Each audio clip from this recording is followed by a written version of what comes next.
Lilian。哦，现在我们开始要准备录音哈。那好的，时间已经进入10:01，那我们要正式开始，我来讲一段开场白哈。来，那Min are you ready？ 好 Yep, I'm here. All right。 大家好，欢迎你们今天早上来参加线上的建安银发族的周年庆活动。作为提供大西雅图亚裔社区健康和社会服务的非营利机构，建安每年为1200多名长者及其家人提供护理居所与社区服务，其中包括健康乐颐计划。建安的康健乐颐计划的宗旨，透过各种终身学习课程、创新乐龄活动和健康讲座，使我们55岁以上的中老年能够保持身心健康、心智敏锐和社会参与。每年我们都会与各社区伙伴合作，藉由建安银发族推崇健康生活的方法呢，去年在 Bellevue 举办的建安银发族有超过350位的长者来参加。那很可惜呢，我们今年一样没有办法举办现场的活动，那我们一样是走 Zoom 这个线上的方式，一同来做这个年度的大庆祝。那么虽然说我们进行的方式不一样，可是我们大家心里都知道说，我们对于学习新事物的这个态度与方法其实没有改变。那现在就让我们在保持社交距离，还有同时维持着社交的这个紧密联系的方式之下呢，来开启我们今天的1年一度的大活动。那在开启之前呢，先让我们来欢迎我们的大家长 CEO Min 来跟大家说几句话。欢迎 Min。 谢谢明晨。帮我用英文说一下好了。希望大家都听得懂。好。So yeah, so first off, thank you so much for Mingchen and the whole entire Healthy Living team for putting together this wonderful Seniors Day for us. I'm very proud of the team, proud of the work that you've been doing, not just this year, but every year. So thank you so much from me. I want to also offer my welcome to everyone here. We are very excited to have the Seniors Day. We obviously wish we could do this in person, but because of COVID, we're obviously doing this remotely and virtually. But I'm very confident it's going to be a wonderful program no matter what. We've had a pretty challenging year, I think, from a business standpoint, but we're going to get through it. I think we are very pleased and very happy with some of the progress we've been making, and we continue to do a lot of great work in the community. So please enjoy the day. Please enjoy all the different sections of the Seniors Day today, and yeah, look forward to seeing all of you and look forward to engaging with you in person, hopefully in the very near future.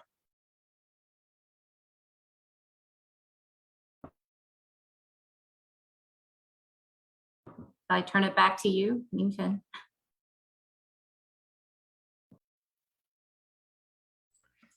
Mingchen, you're on mute. Oh, you are on mute.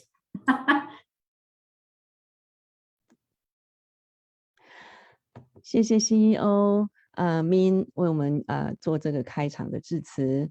那接下来我们就进行观赏我们的建安前总裁卢兆章的欢迎影片。Lilian。没有这个环节哦。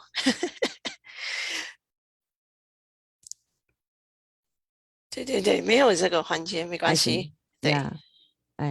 那现在我们就开启我们整个今天大活动的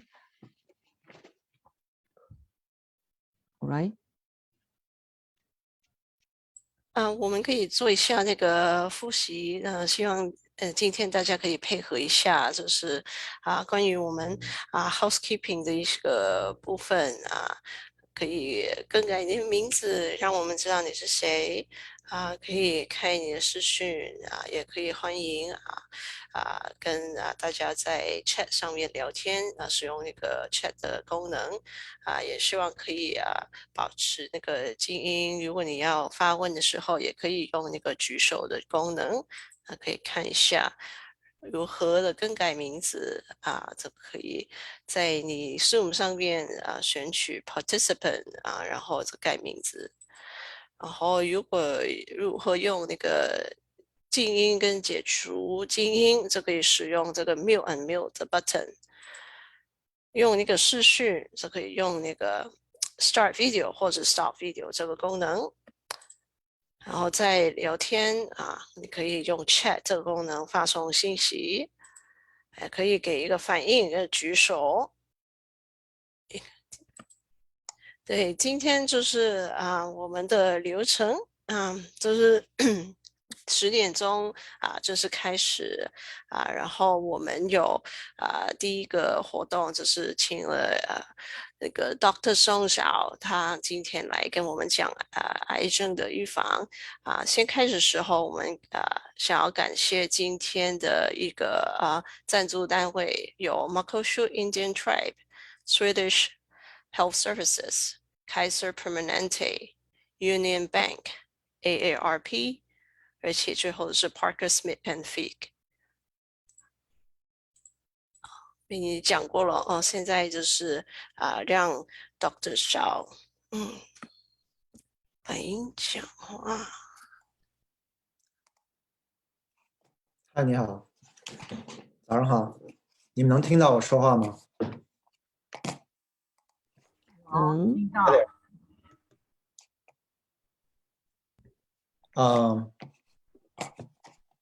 你们能听到吗？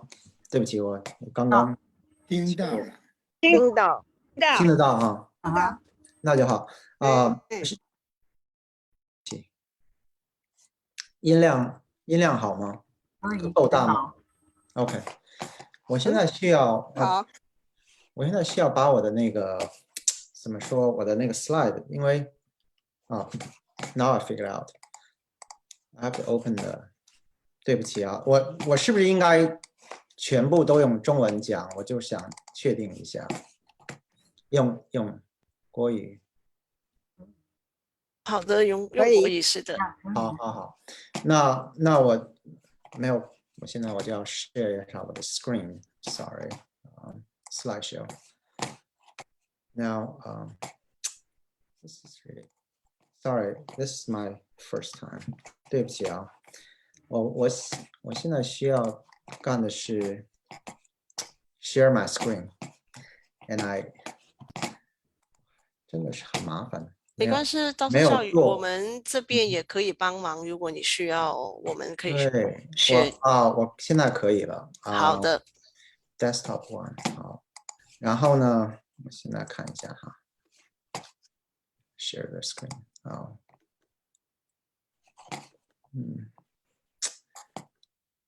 不好意思，这有些很多 setup 我是事先没有办法做，因为我没有 Zoom account， 所以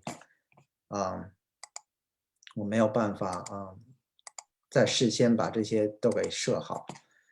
我希望你们可以怎么说 ？Screen camera。Yeah. Sorry, this is.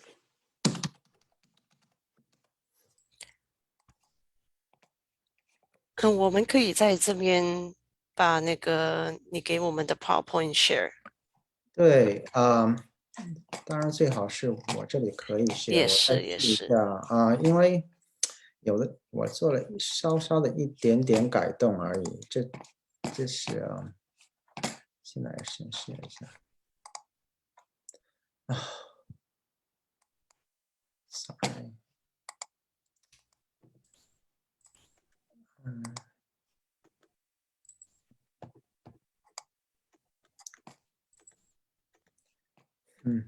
可以吗？你们可以看到吗？还是只有看到我的？算了吧，我觉得我还是不要在这里耽误大家的时间。你们可以把你们的 slide 就是说帮我 show 一下，这样我可以。可以。Yeah， 真是，好，Let's trying to。这样可以吗？对，可以的，wish I could。OK， 那个不好意思，这现在你们能看到的是，我看到的是很小的 screen， 是。好，让我尝试放大一下。不好意思啊，那个我希望我还是自己再试一下好了。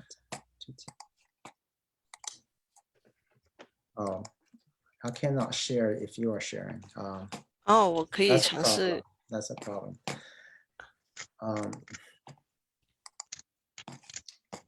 Okay, let's try again. 好，你们尝试一下。Best of one. Allow. Open.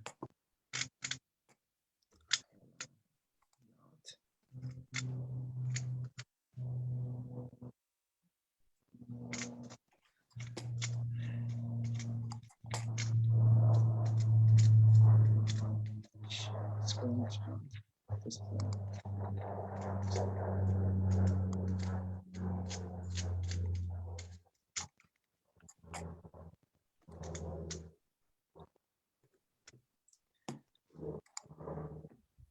I'm sorry, I don't know how I can do that. And that's going to be a problem.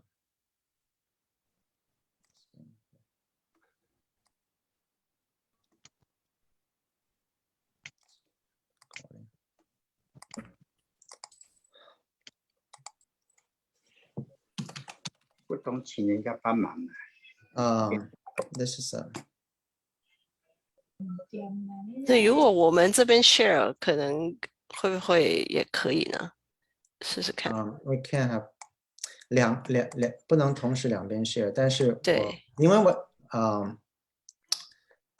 对不好意思，因为我从来不在，我从来不在我那个就工作以外的环境下用 Zoom， 所以很糟糕，就是说我自己这边没有 set up 这个 screen 就是说可以让你们看我的这边的 screen， 没有关系了，那我就用你们那边的好了不好意思刚才是哪位？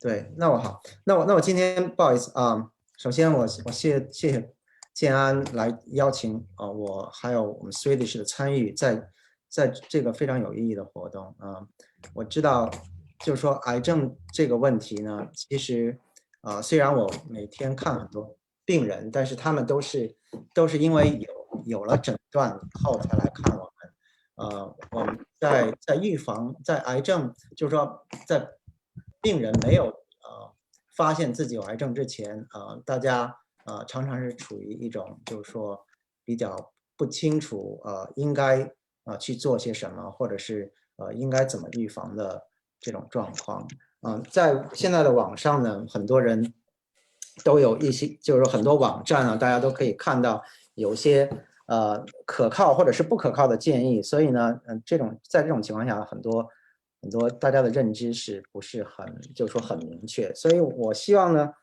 今天就是说通过这个讲座呢，可以跟大家说一些，就是我个人认为是比较可靠的一些方法跟手段，或者是一些生活的注意的问题，或者是跟医生交流的时候注意的一些事项。所以呢，不光是癌症的预防，还有就是癌症的一些早期的筛查，因为这个癌症的预防，其实虽然说起来听起来是一个很不错的一个很好的一个想法，但是预防癌症不是说在很多情况下是100%都是有可能的，所以呢，如果想把癌症的就是说治疗最大就是有效变成最为有效的一个方式的话，是要在早期的癌症的时候开始治疗。所以这个筛查呢，就早期发现癌症是非常重要的。下一章对，这个其实就是我只不过是一个，就是说我这次讲座呢是，跟一些商业利益是没有关系的，包括我提到的一些检查手段，疫苗或者是治疗都是跟我个人或者是跟其他的一些就是说商业公司是没有任何联系的。好，下一章。我们先来谈一谈这个癌症的起因，因为大家最常问的一个问题，在发现自己有癌症的那一天，大家当然除了紧张害怕，还有一些很多的顾虑之外，他们常问的一个问题就是说，这个癌症是从什么时候开始的？你知道为什么我会有这个问题？其实这是一个非常复杂的一个问题最直接的，就是说作为癌症就发生来讲，最大的2个因素其实是年龄跟家族的遗传，然后就是一个外天，你出生以后接触的一些东西，或者是后天生活方式或者是有一些就是说微生物的感染，可能会也 also 可能也会引起癌症。那老化呢，我们是无法改变的每人都会变老，没有长生不老的事情但是呢，大家也知道，一般癌症都发生在老人一般都是50岁60岁以后，有的很不幸的，就是说在早期儿童的时候发现一些癌症，像白血病或者是肉瘤。但是我们今天谈的大概跟那些都没有关系，我们谈的是比较常见的一些癌症呢，主要发生在成人或者是老年人这些人病人里这是一个非常就是说不可逆的事情每个人都会老，而且随着身体的变老，各器官也会老化。在各器官老化的时候呢，你们如果知道 DNA 就是人体身体里的那个就是说基因呢，他们会改变，他们会因为人体的老化，就跟你的关节心脏或者血管一样，也会老化。DNA 也会因为老化呢出现一些基因的突变，这种时候呢就会有一些癌症的风险在里面。然后就是如果你很不幸，就是说因为父母带了一些就是说高发癌症的基因，那就会影响到下一辈或者是下一辈。这种时候我们常常听说过，有人听过 BRCA1、BRCA2，就是 BRCA1、BRCA2，那个就是乳腺癌和那个卵巢癌的一个高危基因。如果有那样的基因改变的话，突变的话，就会有很大的癌症的风险。但是这2个问题呢，关于老化跟遗传我们是改变不了的，所以我今天不会谈这两个问题。我们要谈的就是后天的因素你怎么样才能以自己的努力来减少癌症发生的这个机会。其中主要的3个方面我要谈的就是主要的2个方面，其实一个是生活方式，一个是感染。环境污染我们个人来讲能做的有限。环境污染的确在美国可能不是那么严重，但是在有些地区，比如说有些工厂或者是炼油厂，或者是以前有些就是说矿业比较聚集的一些山区，他们会有一些个例。但是呢，生活方式跟感染这2个呢，是大家都可以就是关心的问题。下一章。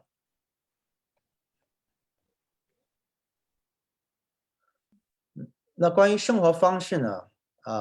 我现在就是说刚才提到了生活方式，除了癌症预防的方法之外，除了生活方式的一些比较重要的一些注意事项以外，还有其他的方式，其他的方法你可以考虑，可以减少癌症的发生。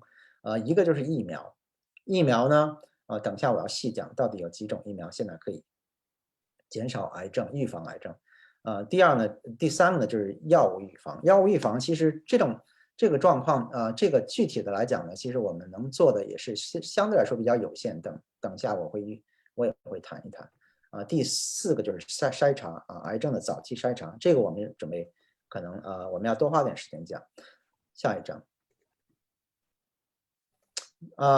其实这个我就是稍微说我本来是准备在这之前加一章那个幻灯片是关于这个生活方式。生活方式其实有很多个方面。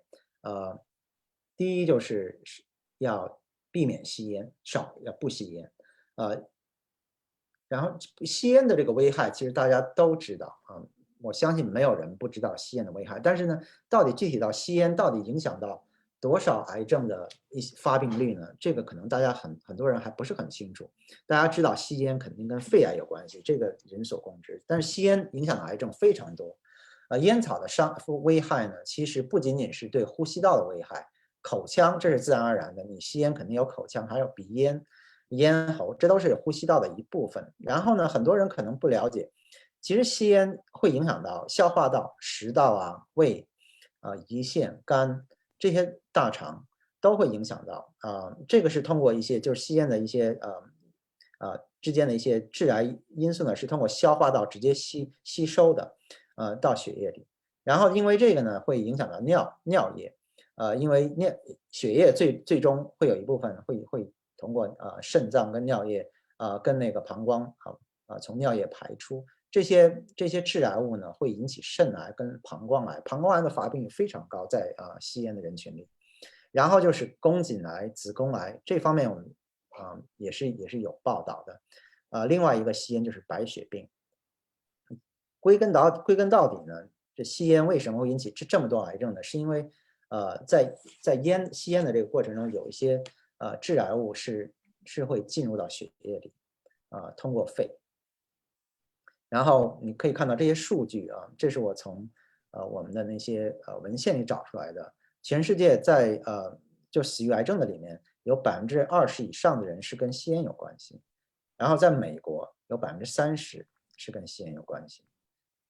还有就是就统计学来讲，吸烟的人和不吸烟的人相比呢，平均寿命可以少13年。这当然，这13年的这个很明显的差距，不是完全是因为癌症。因为吸烟会引起心脏病，会引起脑血管病，会引起中风，所以很多时候呢，还有就是当然是那个肺气肿跟一些哮喘，还有很严重的一些晚期肺病，最后会因为这个减少寿命。所以这个吸烟的影响是在各个方面都是很大的。下一章。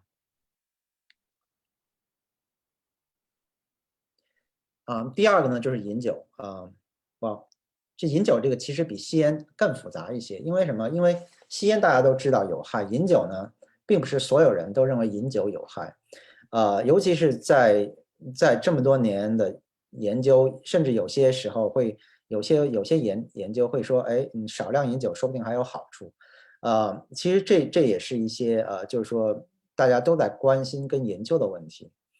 最近的一些指南是美国癌症协会的指南是说，即便一点点的酒精饮酒都会对健康有影响，不是好的影响，是不好的影响。所以呢建议是完全不要饮酒，就是说零摄入是饮酒呢在饮酒对于癌症的影响方面呢，其实主要是一些消化道的口腔咽喉食道癌、胃癌，然后就是结肠癌跟肝癌。肝癌大家都知道，饮酒伤肝，这是大家都知道的事情。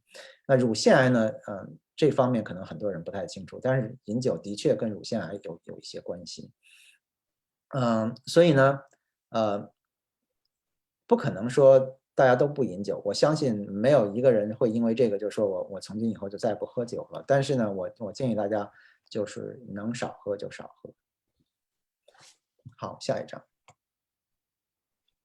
所以我刚才就是说想概括一下这个生活方式这方面的一些建议。第一就是不抽烟，二手烟也是一个很麻烦的事情。因为你如果你的家人有人抽烟，这是很难防止你自己会不会就是二手烟是肯定不可避免的。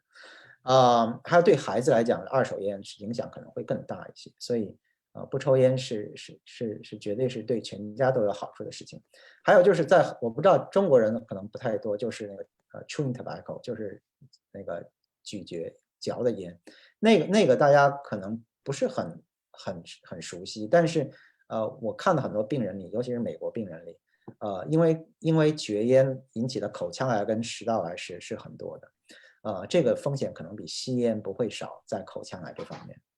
刚才我说了，喝酒最好不要喝，能少喝就少喝。然后呢，其他的几个基本的建议呢，我准备就是谈一谈，就是第一是多运动，这种就是说比较，就是说缺少运动，这是一个现在已经被很多研究都证明是一个对人体害处很大的事情，就是那种就是天天坐在那里休息，或者是看电视，或者是就是说除了出去上班或者是出去买东西以外，很少运动，这种状况对身体的伤害是间接的，因为常常会引起一些其他的一些代谢上的问题，运动本身会产生一些对身体有益的一些就是说改变，包括激素上的改变。在这个方面呢，我们并没有一个明确的说，多运动跟不运动到底差在哪里？但是呢，作为大量的统计来看，多运动对不光是对整个人体的健康，对癌症的减少癌症的发生都是很有好处的。所以就是不管你是处于什么样的状态，你的身体状况本来是什么样子，你的运动量每天有多大，能够多运动，能够在你身体可以承受范围内的多运动，是一个好事。包括老人就是定期出去走动啊，晒晒太阳啊，不是说过度的晒太阳，就是说能够在室外活动是一个很好的事情，多走动是好的事情。这个可能比做其他的一些譬如说像食品的一些改变了，这些恐怕跟他们比起来是一样重要的。这只不过是我们现在不知道怎么样去定量的分析到底这个益处是有多少。那第四个问题就是这个饮食的问题，我相信中国人一定会很关心这个问题。第五个，等一下我要等一下再细讲一下饮食的问题。当然，第五个就是体重体重这肯定是跟饮食还有运动是相关的因为只要人常常运动然后饮食方面是比较注意不要吃一些不健康的食品对于保持一个健康的体重是很有好处的。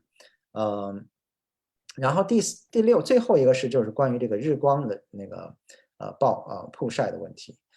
其实这个对中国人来讲，对亚洲人来讲，可能影响不是那么大，因为我们的那个皮肤的颜色跟那个色素的一些保护，相对来讲比白人要好很多。所以呢，这在皮肤癌或者是黑色素瘤发生的机会是相对是很少的。但是不是说你可以就是说在夏天，比如说7月8月的时候就出去走它2-3个小时，不用带防晒霜，我觉得那个可能对身体也不会有很大的好处。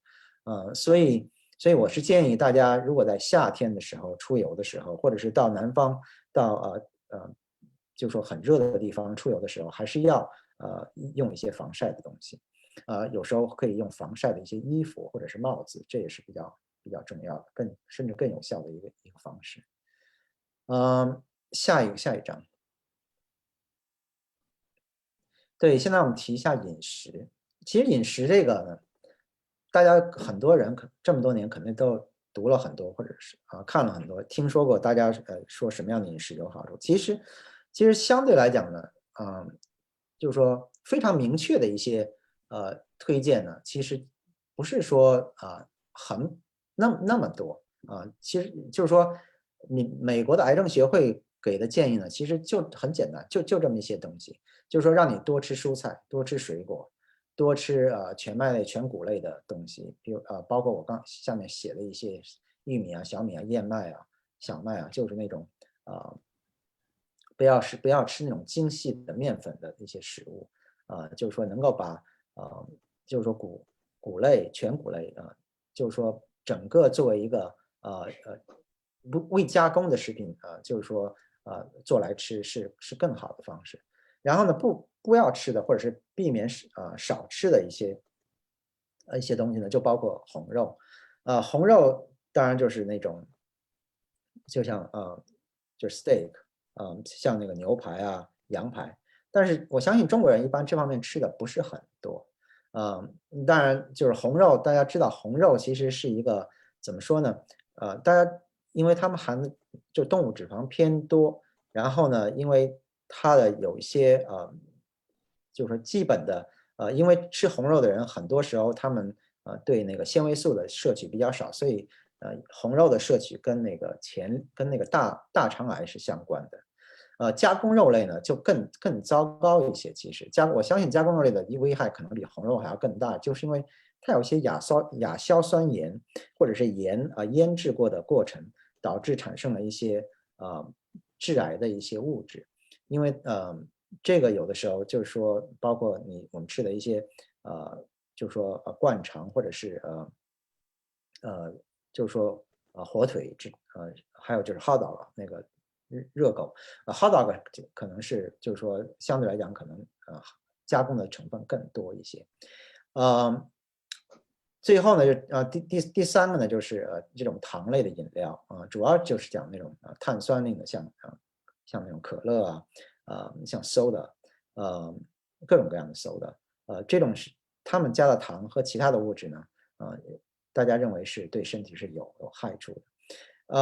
最后呢，就是高度加工的食品，这个其实包括了很多了，就没有办法数出来到底具体是有多少，包括一些就是说用精细面粉做的一些零食，碳酸饮料我刚才提到了，还有就是含有防腐剂的一些肉制品，冷冻快餐就是 TV dinner， 就是你可以自己用微波炉热2分钟就可以吃的那种快餐，那也是属于其中这些高度加工的食品。主要是对肠道癌的一些影响，大肠癌，可能偶尔会有一些一些对乳腺癌或者是前列腺癌的影响，在这些高度加工的食品里面比较多一些。下一张。对这个补品这个呢，我相信大家可能或多或少都有自己的想法都有自己的看法。第一我要讲就是说这个网上或者是外面的那个药店里有很多各种各样的补品从维生素到钙片到铁到有一些像Q10或者是就是说这个时候呢就很难确定到底什么对你身体有好处，什么对你身体是没有什么坏处，或者是有的甚至是有害。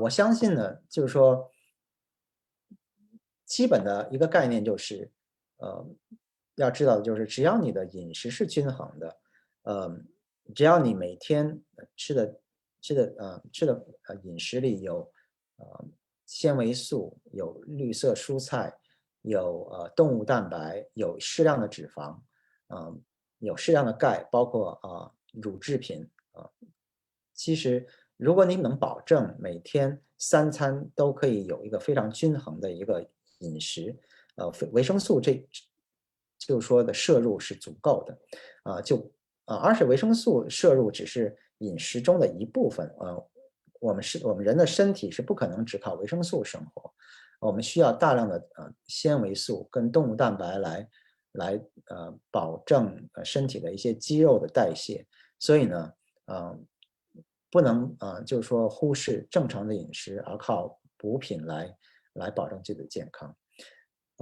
如果要是查一些文献的话，医学文献的话，到现在为止，我们还没有发现有任何一种维生素补品可以防止癌症或者是降低癌症的风险。有些特别的情况，就是说维生素是肯定是要建议的。第一就是孕妇要补叶酸跟那个就是孕前的那个吃的那些怀孕期间吃的一些多种维生素，那个是要保证的，因为不光是孕妇的需要，而且也是就是说胎儿的需要。另外一个呢就是老年人，不管是男性还是女性，老年人的骨代谢不像以前，不像年轻的时候那么好，常常会有骨质流失、骨质疏松或者是骨质偏低的一些问题。这个时候呢，维生素 D 呢就有好处。每天呢不要吃太多，每天大概1000个单位就足够了而且维生素 D 在吃维生素 D 的时候一定要注意，维生素 D 不是水溶性的，就是意味着维生素 D 呢，你如果空着肚子吃，然后喝一杯水是不会吸收的。你要跟饭一起吃维生素 D， 而且所谓的饭呢是要有一点点那种脂肪的食物，譬如说你喝杯奶全脂奶，或者是吃点就是说蛋类或者是动物食品，这样呢可以保证维生素 D 可以吸收的比较正常一些。要素食的话，最少你也需要有一些基本的植物油在饭里面，这样才能保证维生素 D 可以被肠道吸收。如果只是喝水，空腹喝水，维生素 D 是不会被吸收的。所以这一点要注意。而是在西雅图，因为日照的问题，日照偏少，尤其是冬天，维生素 D 就更重要。所以每天补1000，这个量是基本上是比较合适的。有些时候你可以跟你的家庭医生自己问问家庭医生看你是不是需要吃更高的量，因为有的人可能现在的维生素 D 如果检查的话会偏低，那个时候可能要先补多一点的量，2000甚至5000，然后呢到维生素 D 补到正常以后，再用1000的量作为一个维持的剂量。那有些维生素其实是没有什么好处的，当然我不是说正常维生素摄量就会有害。正常维生素量，譬如说维生素 A、维生素E，其实正常量是不会影响太多。但是有些人呢，不知道可能是因为读了一些网上的文章，或者有些人建议，就认为维生素 E 是那种抗氧化剂，就吃很高的量，那个其实不是一个好事情。我这里写了高剂量的维生素 A， 就是每天吃2500个单位，会引起骨质疏松跟心血管病。维生素 E 呢，以前有一段时间，大概10几年前就是说很流行，大家觉得它好像可以防癌。后来有一个研究，证明维生素 E 高剂量的维生素 E 呢，每天高于400，其实会增加死亡的风险。所以我是建议大家不要补太多，就是说尽量以正常量，因为每一种维生素，在你如果吃多种维生素，比如说善醇那种维生素，你可以看到它的那个包装上会有写维生素 E 的每天的，就是说推荐量大概是多少，一般都不会很高在那种情况。好，下一章。下面我们谈一些就是说医生可以做的事情。刚才谈的那些其实大部分都是你自己可以自己就留心，每天生活上可以注意一些事情。那如果要是真的有一些感染的话，是不是这些情况就需要你跟医生来谈，需要怎么治？我觉得第一个重要的就是胃癌跟幽门螺旋杆菌的联系。尤其是亚裔、东亚裔、中国人韩国人、日本人，胃癌的发生率非常高。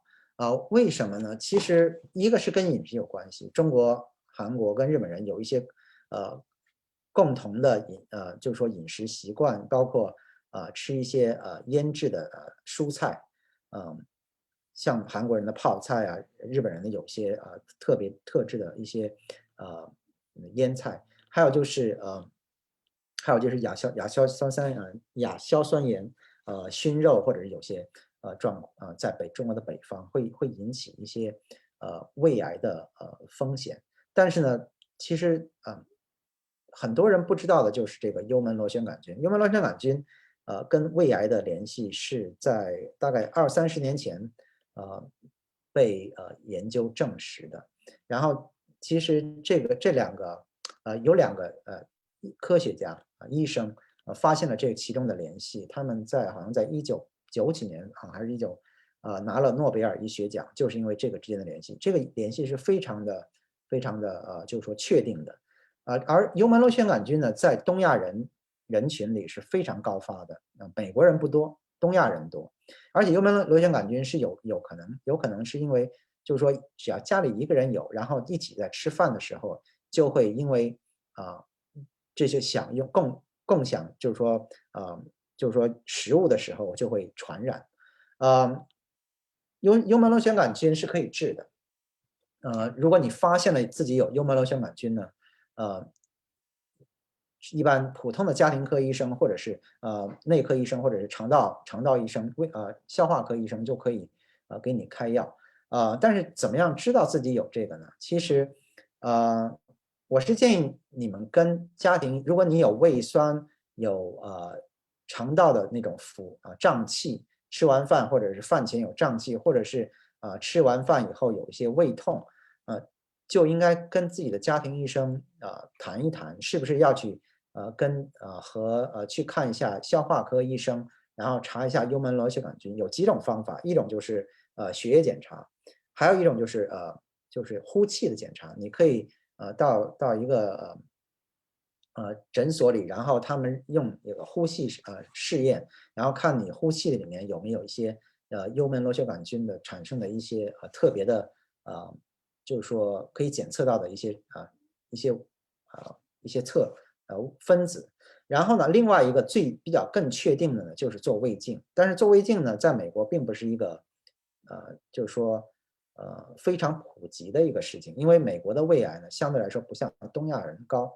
但是如果你真的有症状的话，譬如说像我刚才说的一些上消化道的症状，胃酸呢，饭后不适胀气甚至胃痛，你都可以跟家庭医生谈，然后呢去看消化科医生，然后做胃镜。如果你有的话呢，如果你发现自己有幽门螺旋杆菌以后呢，最好家里的其他人也要去做同样的检查，不一定做胃镜，但是可以做我刚才说的那种血液检查或者是呼气检查。如果要是发现了以后呢，你就可以吃药根治。幽门螺旋杆菌是可以完全根治的，只要吃2-3个星期的药，基本上就可以根治。这个是对东亚人、中国人来讲是一个非常重要的一个预防手段。另外一种癌症就是一种淋巴瘤，可以在胃部发生的，也跟幽门螺旋杆菌有关系。那个呢相对来说少一些，而且可能害处没那么大。胃癌是非常麻烦难治的一个癌症。那下一个呢，第二个呢就是乙型肝炎病毒可以导致肝癌。这个我相信很多人大概听说过。不光乙型肝炎病毒，B 型肝炎病毒也会导致肝癌。一般不是说所有的乙型肝炎病毒都会最终导致肝癌，但是他们就是说发生肝癌的风险在乙型肝炎病毒病人里是高很多。而且在中国一型肝炎病毒是非常常见的一个感染，而且是因为从母亲传到婴孩，然后还有就是因为血液跟体液的接触传染，所以同样一个家庭里很有可能会有不止一个人有乙型肝炎。比较麻烦的呢，就是乙型肝炎病毒现在并没有一个非常好的治疗，所以最好的治疗手段呢，我们等下会谈，就是一个打疫苗。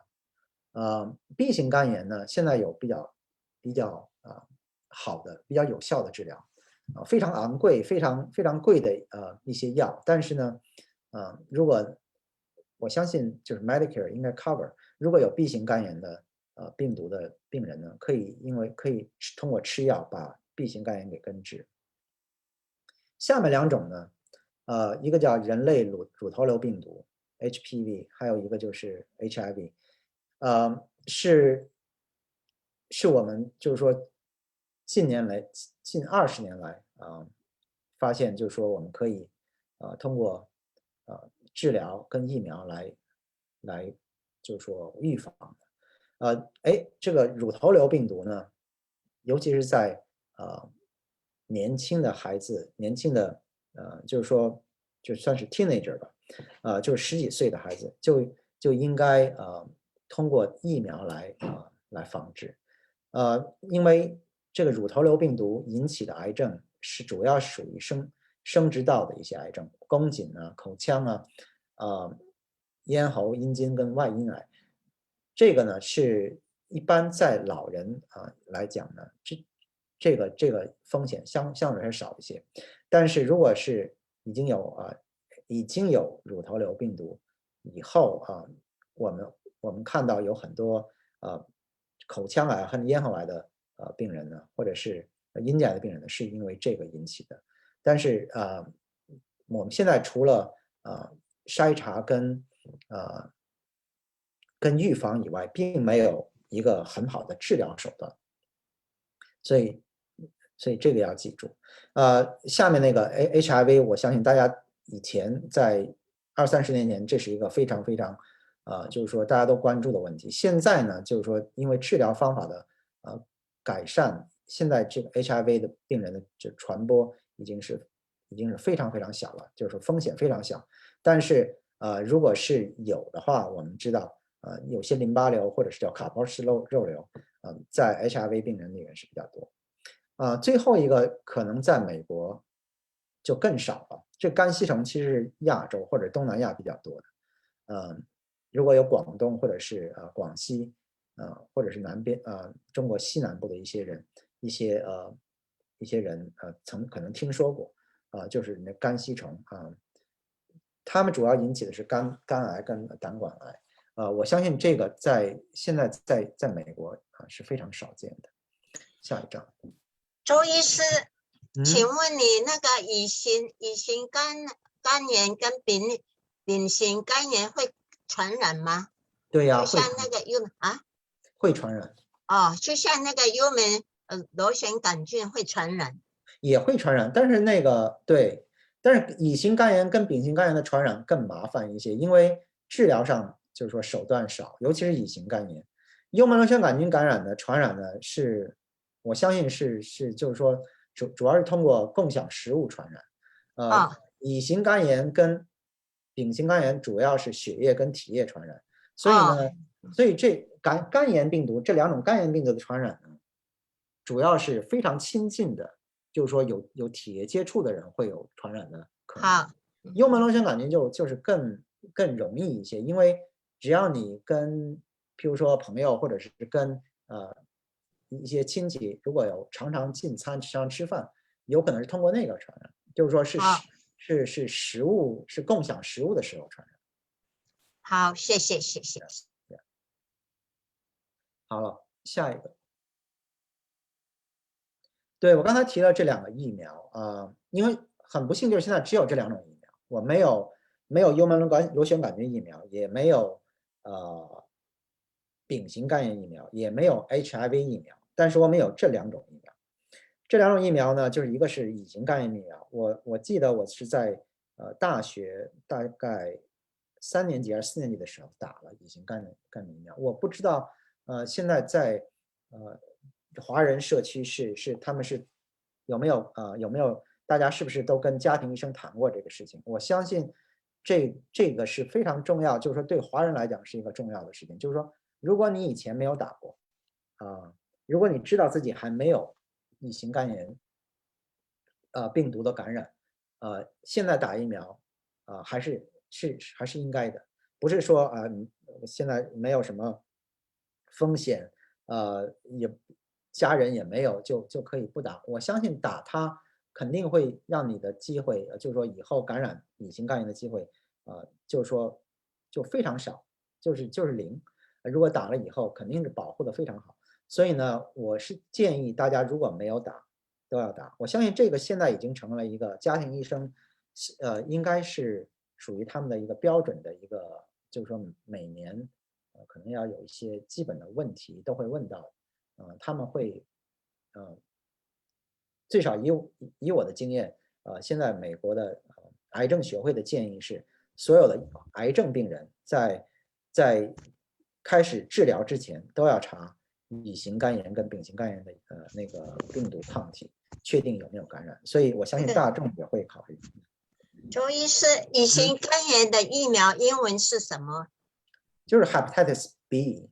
哦 hepatitis B，OK。So 因为甲乙丙嘛，甲乙丙，所以hepatitis A I think 也是就是说叫甲型肝炎，也有疫苗，但是甲型肝炎呢是自己可以自愈，就是说不会长期的成为携带者。一型肝炎传染以后呢，基本上不会自愈，不会自己好。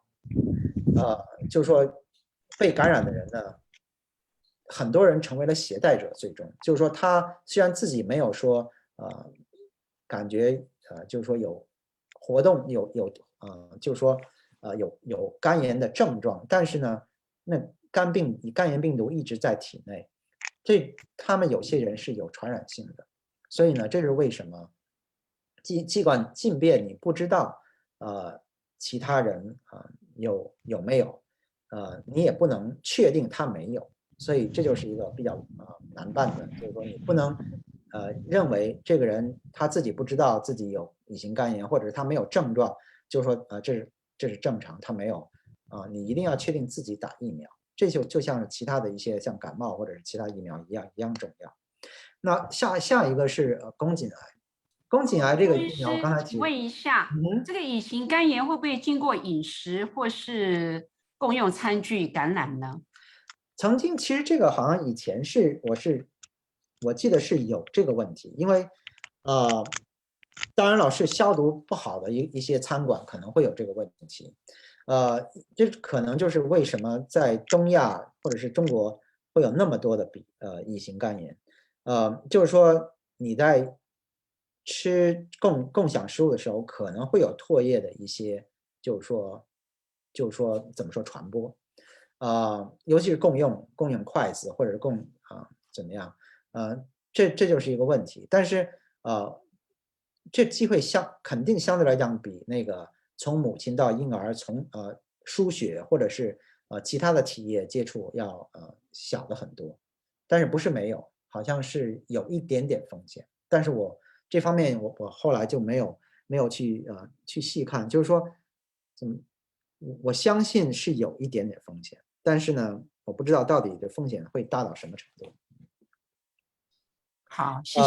对，所以我建议呢，打疫苗是每个人都要考虑的，不光是老人，就是说，我觉得所有的中国人可能都要考虑打乙型肝炎疫苗，没有什么坏处，打这个疫苗，我当时我不记得有任何的反应，可能就是胳膊痛那么几个小时而已，就是这样，然后好像是打乙型肝炎疫苗是2针。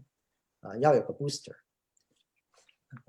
现在是不是打完2针以后，就这一生就不用再打了，1生就不用再打了 ？B 型肝 vaccine， 我是后来就没有再打，但是我已经有30年将近没有查了，所以我不知道我的抗体是不是还在。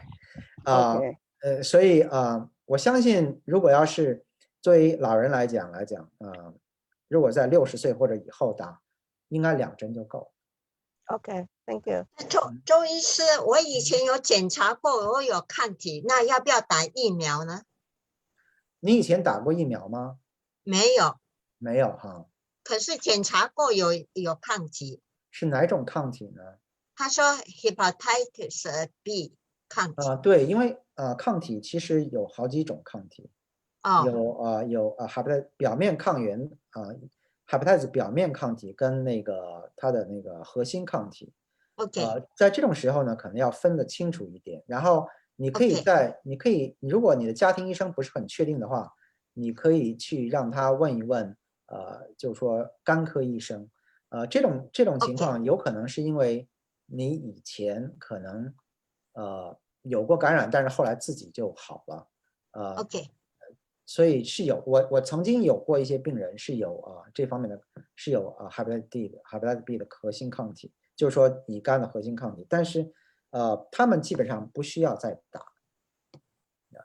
OK， 谢谢。我补充一下哈，基本上 B 型肝炎是不需要打，除非你的抗体太低了哈。那一般如果是 core 那个核心抗体的话呢，你表示你已经是以前是感染过了，那这个基本上打疫苗是没有什么帮助了。哦，那所以呢，现在基本上 B 型肝炎是不需要再打，哦，没有什么帮助。你是说感染的人不需要再打？对，已经感染，他说他已经有抗体了嘛，哦，那基本上是没有意义的。哦，对，那个刚刚崔医师提到那个 hepatitis B 那要打2剂，那 hepatitis A 那个疫苗是不是也要打2剂呢？那个我觉得好像还是没有说，我记不得是打1个还是两针。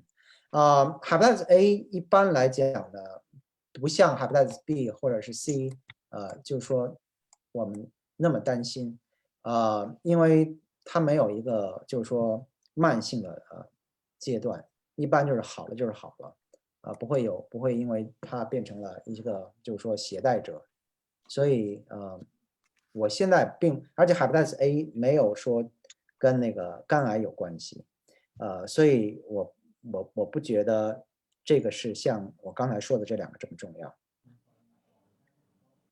你可以打也可以不打，这个就是一个我就是个人的选择。Hepatitis B 已经感染过的病人就不用打疫苗了，对不对？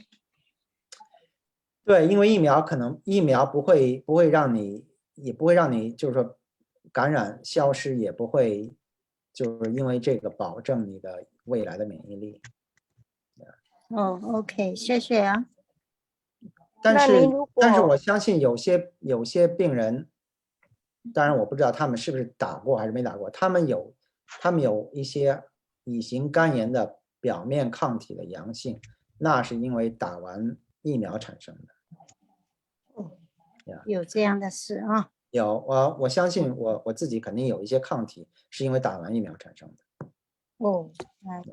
那如果说比如说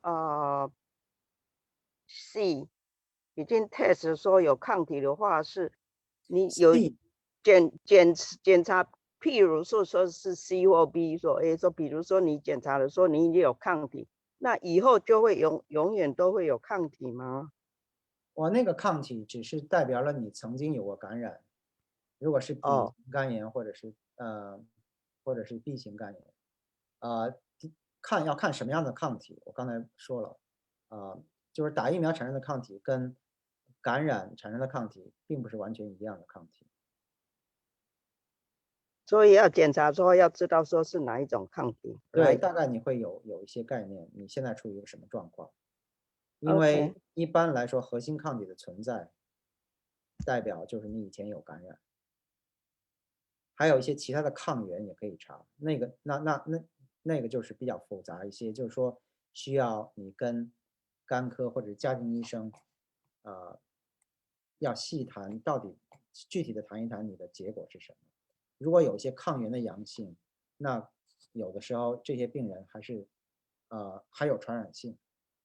我知道在有些病人，就是说虽然他们是，就是说 B 型肝炎是在1型肝炎是很早以前就确诊了，但是他们有一些人在很多年都会一直有一些就是说异抗原的阳性，那些人是有传染性。不管现在我们不提那些，因为我觉得那一些呢，问题呢，其实跟今天的这个话题不太相干。我的建议呢是如果你知道自己没有抗体，然后或者是你不确定自己以前有没有感染，你觉得机会很小，你可以去打疫苗，就是说疫苗本身是没有害处，在这方面。OK， 好，谢谢。然后就是这个宫颈癌，宫颈癌呢，这主要是属于就是说年轻人，现在在学校，在中学开始就会，甚至是就是说年轻的一些10几岁的孩子就应该考虑要打这个疫苗，因为这个疫苗宫颈癌其实是因为就是说这个乳头瘤病毒长时间在子宫和宫颈部位长期存在导致的一些就是说癌症，所以这是完全可以避免的，因为宫颈癌本身现在已经不是很高发，但是在乳头瘤病毒感染的人群里病例会高很多。这个疫苗我不是很熟悉到底是一针还是2针这个因为我很少看就是说 teenager， 所以但是我知道家庭医生或者是儿科医生是可以给你们建议。下一章。对，我刚才说了这关于这个幽门螺旋杆菌的治疗，3联治疗，比较就是非常简单的一个治疗，一般来说有效率是比较高的。有些顽固的症状，有顽固的就是说感染甚至需要治不止1次，但是大部分人是就是说通过这个治疗以后可以防止就是可以就是说根治这个幽门螺旋杆菌的感染。B 型肝炎，我刚才说了，我们现在有一些反病毒的治疗、抗病毒的治疗是非常有效的，甚至可以治愈的。这也就是近10年的事情。1型肝炎呢，我们没有特别好的治疗，我们现在有干扰素之类的治疗，但是效果不是很好。但是治疗1型肝炎呢，会就是说虽然没有办法根治，但是应该可以降低肝癌发生的风险。所以在如果就是说是那种比较真的是比较就是说怎么说比较严重的1型肝炎，甚至是对肝功能有损害的一些1型肝炎的治疗是有好处的。HIV 跟肝吸虫我们就不多提了，但是我们也知道 HIV 现在治疗的效果非常好。肝吸虫呢，因为这属于在美国是极少的，我是没有印象中我曾经见过，所以这主要是通过抗寄生虫药，某几类抗寄生虫药对肝吸虫有效果。这些治疗呢都是可以去或者是家庭医生，或者是肝科医生，或者是感染科医生都可以帮助你们做一些决定。第一步是要先确定你有没有感染，当然。下一章。筛查，筛查这个我们要就是说，我觉得这是一个非常重要的一张图，我觉得大家都应该把这张图给记得，因为对大家都有帮助。第一是乳腺癌，乳腺癌呢，我们知道乳腺癌在女性是除了肺癌以外，乳腺癌是最高发的一个。而且乳腺癌是可以发生在任何年龄，从早到20多岁，晚到70、80岁，所以每年就是说从现在的，但是现在的建议呢，有很多争议。现在的建议是就是说一般就是让你跟家庭医生谈什么时候开始做 mammogram， 做那个 X 线乳腺检查，40岁以后应该都没有问题。如果需要的话呢，乳腺癌筛查，如果发现有一些可疑的病灶的话呢，要超声或者是做其他的检查也是有需要的。但是大部分人大概不会需要做核磁共振，所以呢，乳腺检查就是 X 光 mammogram 应该是基本上就是是第一步。大肠癌呢有一些选择，但是首选的呢是大肠镜、结肠镜。我认为结肠镜应该如果没有明确的一些就是说危险或者是你有一些很明显结肠镜你不能承受做过以后你发现你自己完全不可以承受，那我觉得所有人都要考虑结肠镜。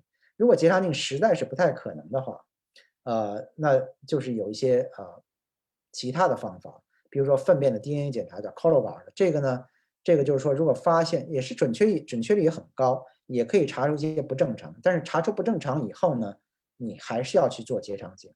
当然如果正常了呢，你可以避免自己就可以免做结肠镜，但是如果真的是不正常的 Cologuard 结果，有一些 DNA 就是说有一些可疑的结果，那大肠镜的结肠镜就是是一定要做的，因为靠它不可能告诉你那个癌症在哪里，也不可能告诉你癌症有多大，所以呢也没有一个具体的哪一类的癌症的一些病理的诊断，所以呢结肠镜在 Cologuard 阳性的时候呢，也是一个就是说下一步的必须的手段。那便潜血检查，大便潜血呢就不像 Cologuard 那么明确你有的时候会有阳性，会有阳性，当然你又需要去做结肠镜，但是如果是阴性呢，也不代表就是说那么有保证所以呢，我是不建议用它来取代结肠镜的。还有另外一个就是叫CT 的那个结肠检查，就 CT Cologram， 这个其实也是一个就像 Cologuard 一样，也是比较可靠的一个确定有没有大肠癌的一个方法。如果是阴性当然最好，如果是阳性呢，很不幸还是要去做大肠镜。就是说最后的结果是如果真的有不确定的发现或者是可疑的结果大肠镜还是一定要做的。大肠镜的现在做大肠镜结肠镜的年龄呢，以前是50岁以上，或者是你家里有家族史，譬如说父亲母亲在50岁的时候发现了结肠癌，那你就要更早做，45岁就要做。现在的最新的就是说指南呢，是说每个人不管家里有没有家族史，有没有直系的亲属有结肠镜的有结肠癌的那个病史，每个人都要考虑在45岁或者以后去做，就是说提前了5年。现在不是说所有的保险公司都会说，哎，你是45岁做完全没有问题，我们可以帮你付。很多保险公司可能还是想让你等到50岁，那你就要看你自己就是说你的焦虑程度，或者是你的家庭医生是不是有同样的想法，或者是你可以去跟那个保险公司去要求说我自己觉得我需要早做。45岁现在是一个是最新的指南，是美国消化协会的指南，所以我相信所有人都要把这个不管是45岁还是50岁就不要拖太久，不要拖到50岁以后或者是60岁再去做很有可能因为这个拖延呢会耽误诊断甚至耽误治疗。下一个就是宫颈癌。宫颈癌呢一般像我刚才说的就是育龄或者是年轻人要考虑，一般年龄是从27到65岁，一般比较简单的就是 Pap smear， 就是图片宫颈图片你的家庭医生或者是妇科医生可以帮你做，定期做。最后一个是前列腺癌，或者是如果是台湾的就会是摄护腺癌。前列腺癌呢，这个是一直就属于一个非常就是说有些指南有的时候会造成很多困扰，会造成很多不明确的东西。像10年前国家有一个国家预防病协会的专家指南是说不要筛查前列腺癌，因为前列腺癌筛查会导致过度治疗。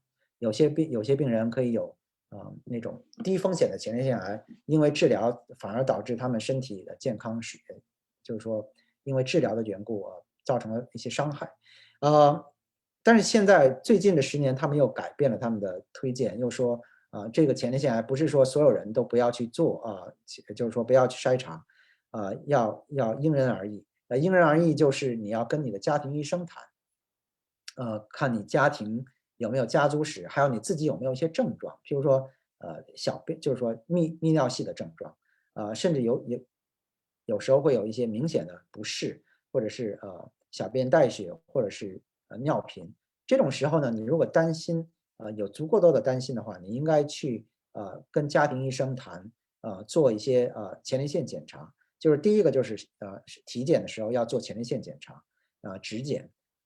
第二就是要考虑做前列腺抗原检查 ，PSA。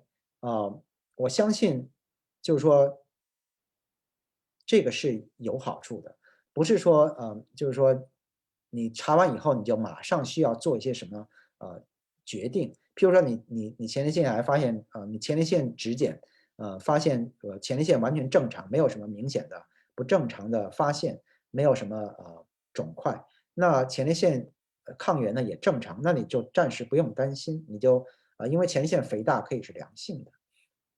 但是如果要前列腺抗原非常高，然后前列腺指检已经发现了有很不正常的一些小肿块，那就不要再等，就需要去跟泌尿科医生联系去做一些活检。如果前列腺的抗原呢只是一点点高譬如说正常是4，你是4.5，那是不是一定要做什么事呢？其实并不需要马上做什么决定，你可以过2个月或者3个月再查一次。就是说避免呢，就是说避免马上因为根据一个不正常的结果去做决定，因为那种情况呢会导致你就是说很仓促的就决定去做活检。做活检是一个非常怎么说呢，非常痛苦的一个检查。因为要做麻醉，要清，要吃那个抗生素预防感染，然后用针刺呢就是说其实在做完活检以后会有那么1-2个星期会不太舒服。所以呢我觉得你只要有一个跟家庭医生细细的具体的谈，然后呢决定到底下一步是什么，而不要仓促的做决定呢，我相信做这个检查呢不会因为1-2个就是说只是稍微不太正常的结果呢就导致你走上一条就是说不是自己没有预期到的一个就是说比较怎么说呢，比较有一些风险的一个选择。因为你如果要是做前列腺指检或者是做前列腺检查，如果完全是属于可以在观察的一段时间的时候呢，你是不需要去见外科医生或者是泌尿科医生的。我不希望这些呢，我说的这些不会造成你太多的困扰，因为前列腺的确是一个非常非常复杂的一个病。前列腺癌不是说所有的人都需要治疗，也不是说所有的人都可以等6个月或者是1年再去复查。所以呢这个一定要因人而异。所以我觉得这也可能也是国家就是说一些专家呢有这么多的问题，他们做出的一些指南呢常常呢会造成一些更多的一些困扰或者是不明确的地方，因为每个人的结果可能都不太一样。下一个，另外一个就是筛查。这个肺癌跟卵巢癌的筛查，肺癌筛查呢，其实现在是局限于就是说吸烟史超过30年每天1包的那些人。譬如说你吸烟每天吸2包吸了20年这个呢你是2乘以20也超过了30。所以如果你是有那么长久的吸烟史，然后又是就是说抽的比较多，抽烟抽的比较多的，你是可以考虑做低剂量的电脑断层扫描。这个而且一个比较重要的状况因素要考虑到，就是你的现在的身体状况很好，而不是说你已经就是说处于晚期的一些肺气肿那种情况呢，即便就是说我们是不建议做低剂量CT 的因为电脑断层扫描如果发现了有肿块的话第一很少会有病人可以可以健康到可以去做手术在晚期肺气肿病人是不太可能的第二就是说因为他们的寿命可能并不会因为癌症而明显的改变，因为晚期肺气肿一般情况也是属于预后不是很好的一个病。另外一个就是卵巢癌，卵巢癌呢，我们现在没有一个建议说你如果没有症状没有家族史，你可以需要做卵巢超声来确定是不是卵巢癌因为现在的这个指南是没有明确的一些建议，所以我相信这两个呢也是需要只有少部分人可能需要考虑大部分人我相信是不需要就是说做这一类的筛查。下一章。还有就是这些网上的查询不幸我可惜的是我没有一些中文的网站我知道不知道大家是不是都定期的去看一些类似的网站，包括那个 Mayo Clinic， 包括像是Johns Hopkins 或者是 MD Anderson， 但是都是英文网站。我现在还不太清楚中文有没有类似的网站所以如果你们有类似的信息，我相信对大家会有一些帮助。我这里是没有。下一章，我相信这是最后了，不好意思，我超时了。大家有什么问题我现在可以回答，但是如果要是没有的话，我希望我没有影响到下一个 speaker。谢谢赵医师给大家这么精辟入离这么精彩的演说，特别是在常见的癌症上面哈那我们知道亚洲人最常的就是 B 肝、A 肝、C 肝这些癌症感谢赵医师给我们这一次1年1度的演讲，谢谢。那我们接下来谢谢赵医师，不客气，谢谢你们，谢谢赵医师，好，谢谢。谢谢。现在时间是11点18分，那给大家1分钟到2分钟时间哈，稍微去这个放水、喝水休息一下哈。那我们接下来我们就会请淑珍老师来为大家做表演，2分钟，我们11点20分再回来，谢谢大家。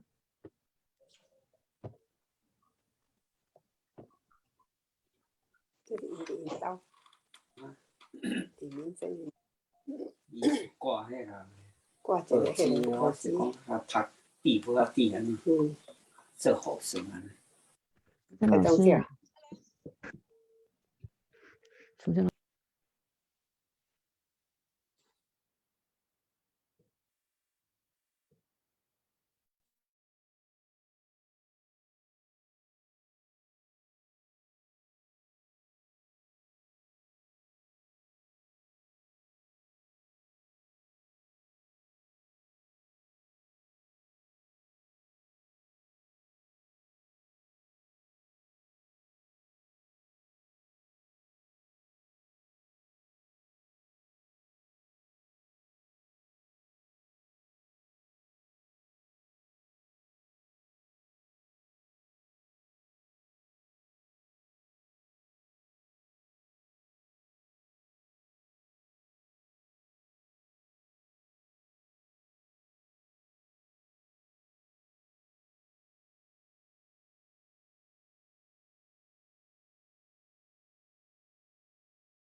好，各位亲爱的健安朋友们，现在时间是11点20分钟，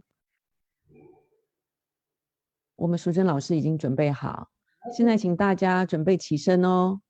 请主任给我们然后的 spotlight，OK？ 再给我 spotlight 吗？好 OK， 谢谢。有没有听到我声音？有，完全听见。哎，请大家一起起身哦，我们一起跟淑珍老师来。看一下那个音乐，听得见，听得见我的音乐。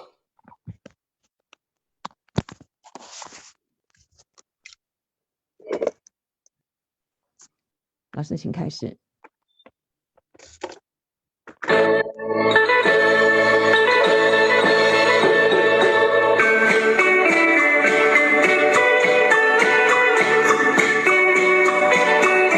OK， 声音好吗？好，听得见，很清楚。可以，好，很好，听得见。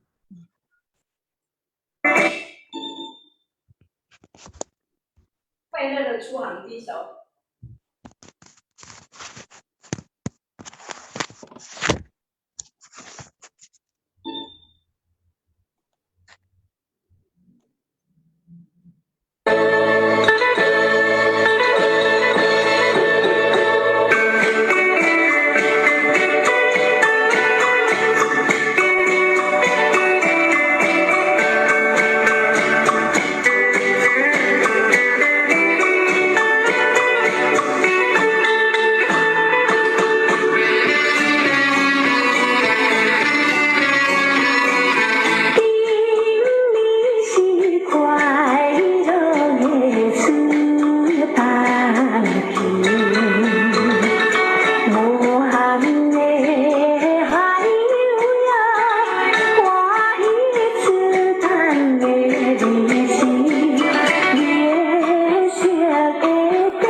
不要声往背痛，就也就速度稍微快了一点点，往下一首会稍微速度快一点。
漂亮的姑娘嫁给我吧。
跳起来，跳起来，跳起来！大家跟着淑珍老师一起来哦。那也请你把你的荧幕打开，让淑珍老师看见你跟他站在一起跳，一起跳。不要贪恋什么富贵荣华，让我陪你一起走天涯。漂亮的姑娘，你嫁给我吧，我会给你一个幸福的家。只想今生和你到白发。每个夜晚我时常在想，想念我心上的姑娘，你不用担心也不用彷徨，我愿陪你到了地久天长。如今的世界它变了模样，虽然你长得实在漂亮，我不是高三也不是流氓，我只想陪你一起看夕阳，我也陪你看夕阳。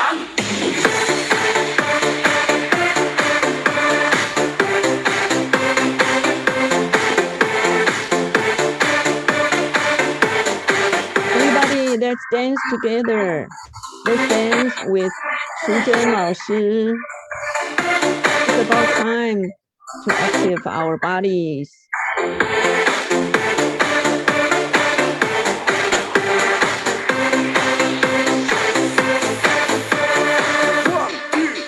Go! 身边的朋友都已成了家，留下我一个情海中挣扎。朋友都劝我早些成个家，都说男大当婚，女大当嫁。如今的妹妹现实的可怕，没钱没有房，谁会愿意嫁？我心上的人呀，你到底在哪？让我爱你一生一世，永不变卦。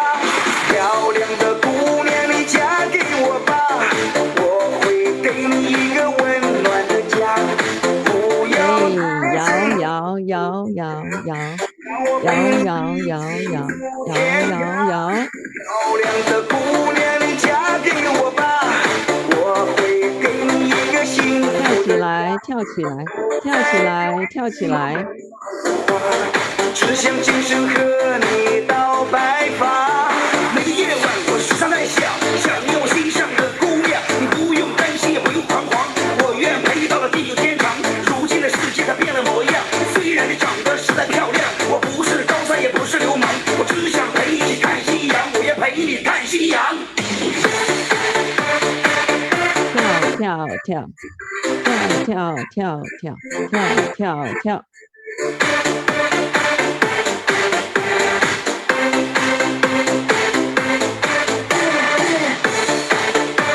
非常辛苦哦，手往上举，1、2、1、2、1、2、1、2、1、2，跟上速度哦，大家一起来。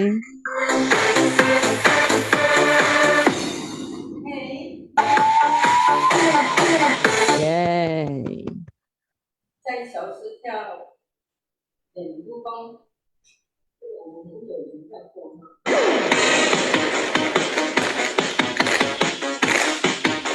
拍屁股，拍屁股。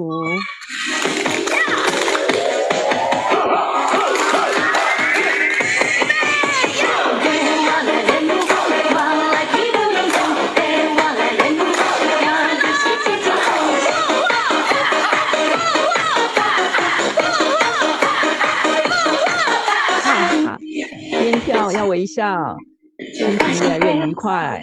口气活络，心情愉快。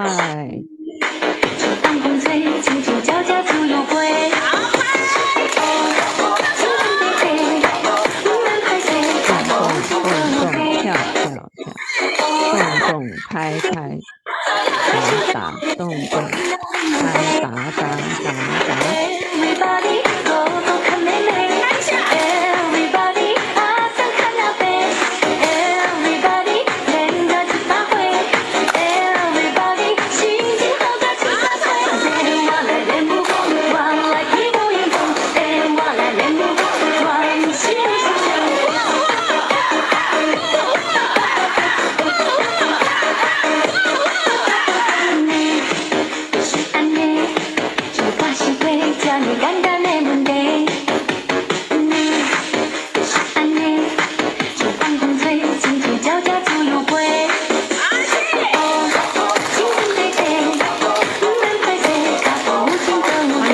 打开，让我们大家看到你也在一起跳舞。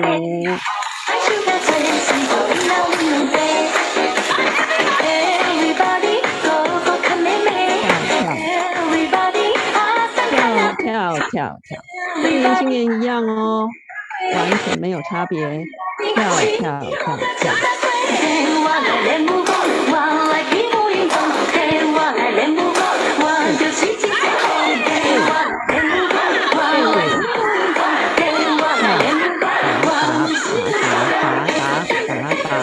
打。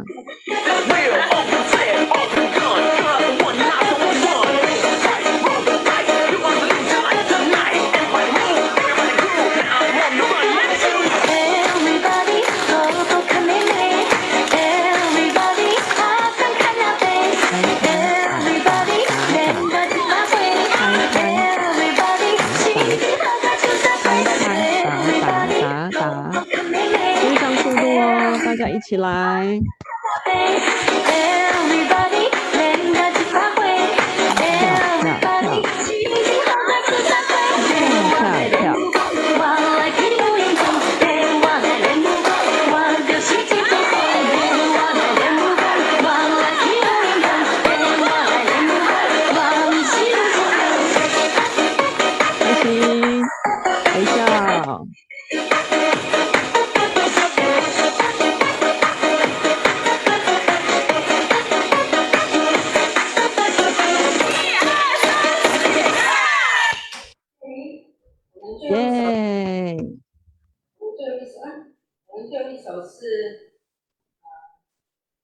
顺吧哈，稍微速度快一点，就动作做小一点点就好哈，但速度比较快一点点。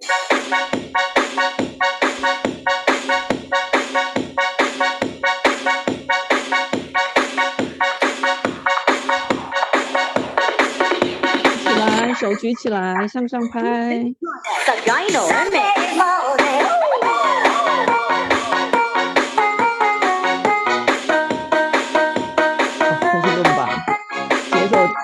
节奏要抓到哦。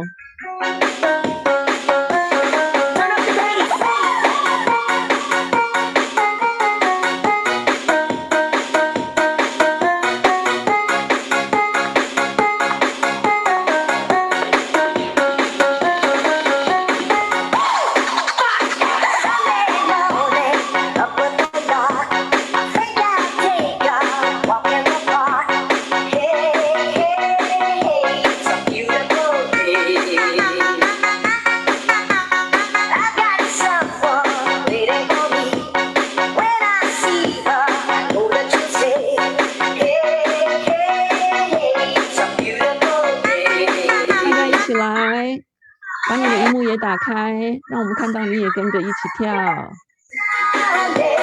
扭腰，扭腰。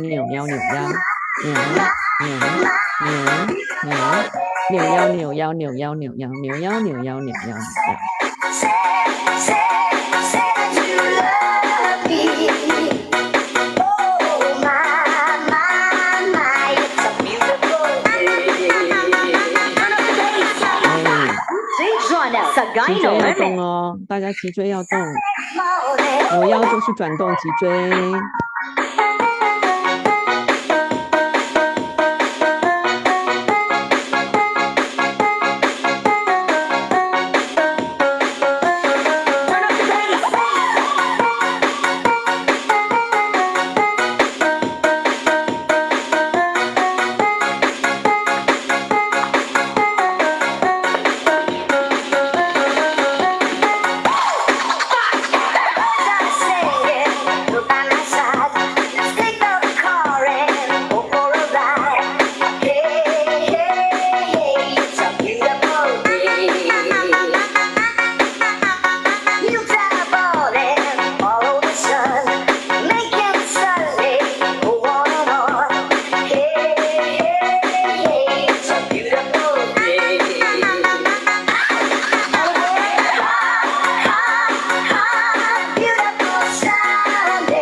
Chanel sa Gyno Remix.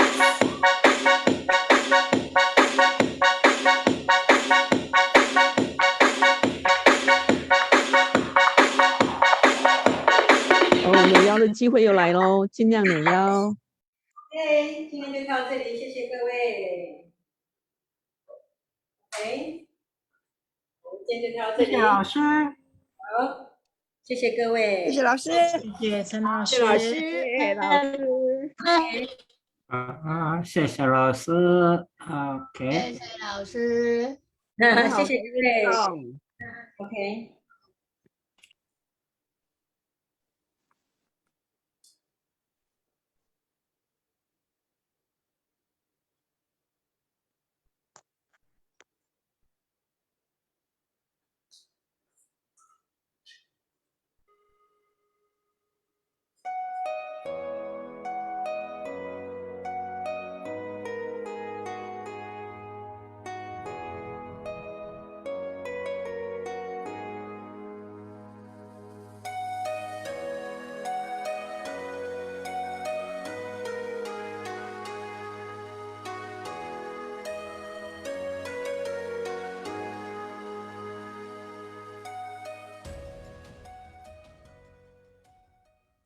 It's the beat of your heart and the air in your lungs, the food on your table and the roof over your head.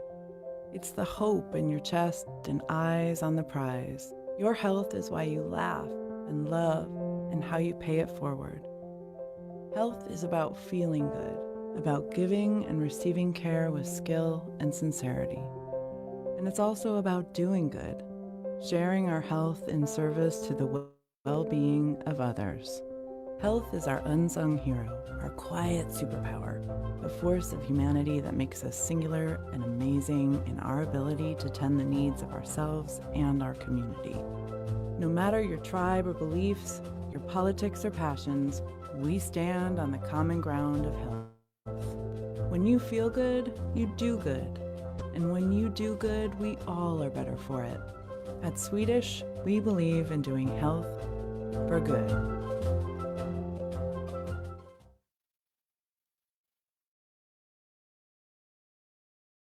Hi, my name is Paul Butler. I am the branch manager for Union Bank at the Woodinville, Washington location. And I'm Tom Kim, assistant branch manager at the Union Bank for Seattle Fifth and University. We are proud to be sponsors of 2021 Keenan Seniors Day. Please enjoy your time at the event.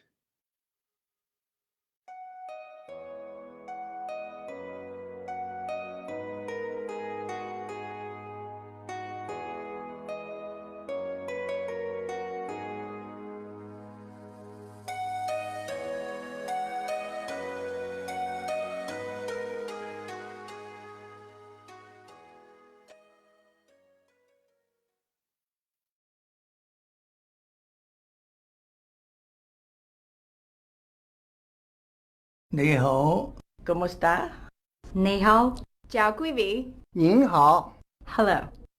We're Kin An. As a nonprofit, we speak your language with culturally sensitive health and community solutions for Asian adults, elders, and their families. For more than 30 years, Kin An has helped people age well with a progressive circle of care that includes healthy living programs, volunteering, home care, caregiver support, health rehabilitation, residential services, and skilled nursing. We're here when you need us, with the right services at the right time, in the right combination. Our Healthy Living program offers a full schedule of exercise, education, and social activities to help keep you mentally sharp, physically active, and socially connected. You can also stay connected to your community by volunteering, teach a class, help out in the office, or visit with residents. Your gifts of time, money, and talent help us to live our mission. Need help at home? Kin An offers home care services that includes housekeeping, shopping, transportation, and personal hygiene.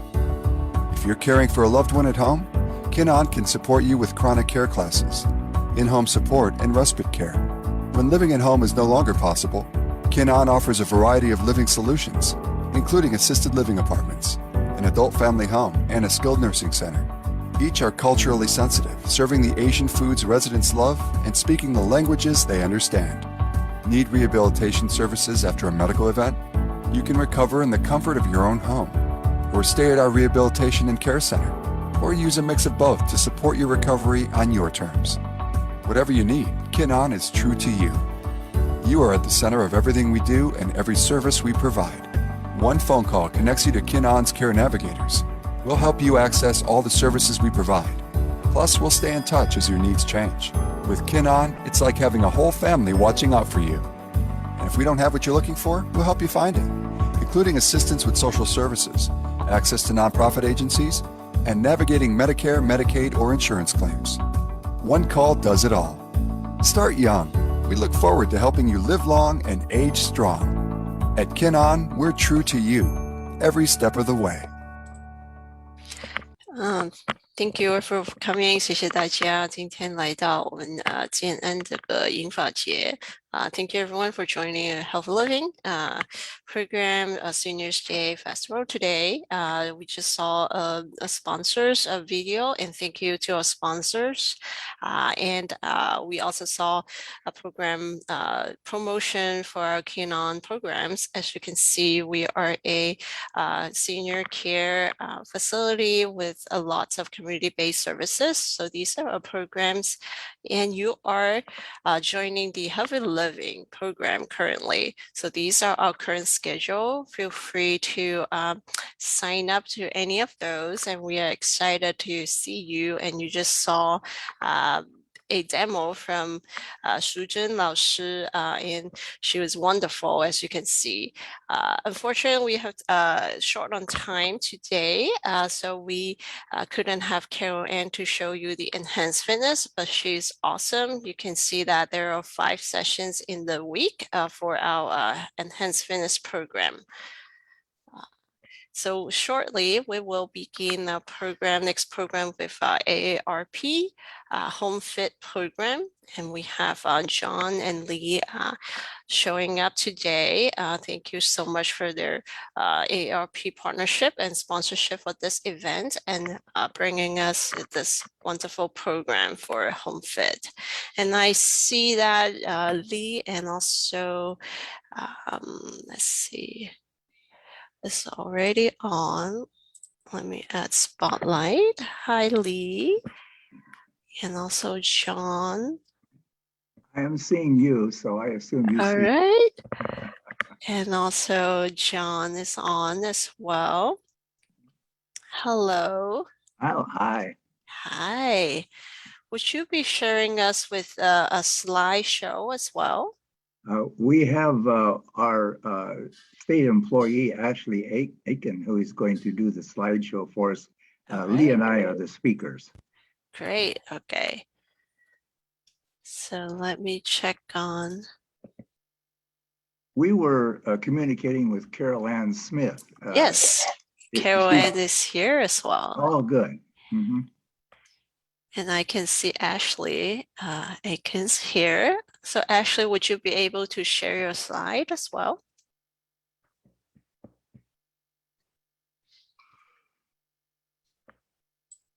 Okay, thank you. There we go.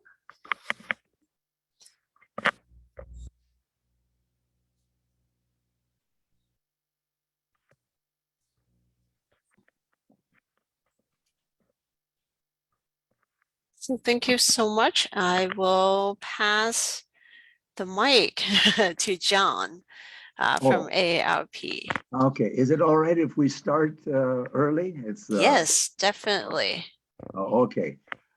Yes, I'm John, and I'm an AARP volunteer living in Kirkland, Washington. And this is the chat box. Depending on how our time goes, because we are on a limited time, we will answer as many questions as possible at the end. So you can either put your question in the chat box, which can be read later, or if we have time, we can open it up to audio questions. Next slide, please. So this is Home Fit, making home safe and livable for all. And of course, a lot of us want to age in place and not move if we don't have to. So this is going to tell us how we can safely and comfortably age in place. Next slide, please. So this is the workshop objectives. And So you can see that we're going to show you how you can do yourself some modifications to your home to change your lifestyle as you age. And then some things you have to farm out to someone who can do more difficult things for you. And so we're going to work through these objectives today. And I want to tell you right in the beginning that I'm on a committee that has very interested in falls prevention. And of course, one of the objectives of HomeFit is to prevent falls. I found out, as a matter of fact, that the current Costco magazine has 2 pages on avoiding a fall. Well, people who are 65 and older fall, about 1/3 of them fall each year. And 2/3 of those who take a major fall will fall again. And in Washington State, in a recent year, we had 19,000 fall-related hospitalizations among the 65 plus. And unfortunately, if someone, an older person, takes a fall, for example, fractures a hip, 21% are dead in 12 months. So it's extremely serious. And that's why we want you to be very careful about falls. Next slide, please.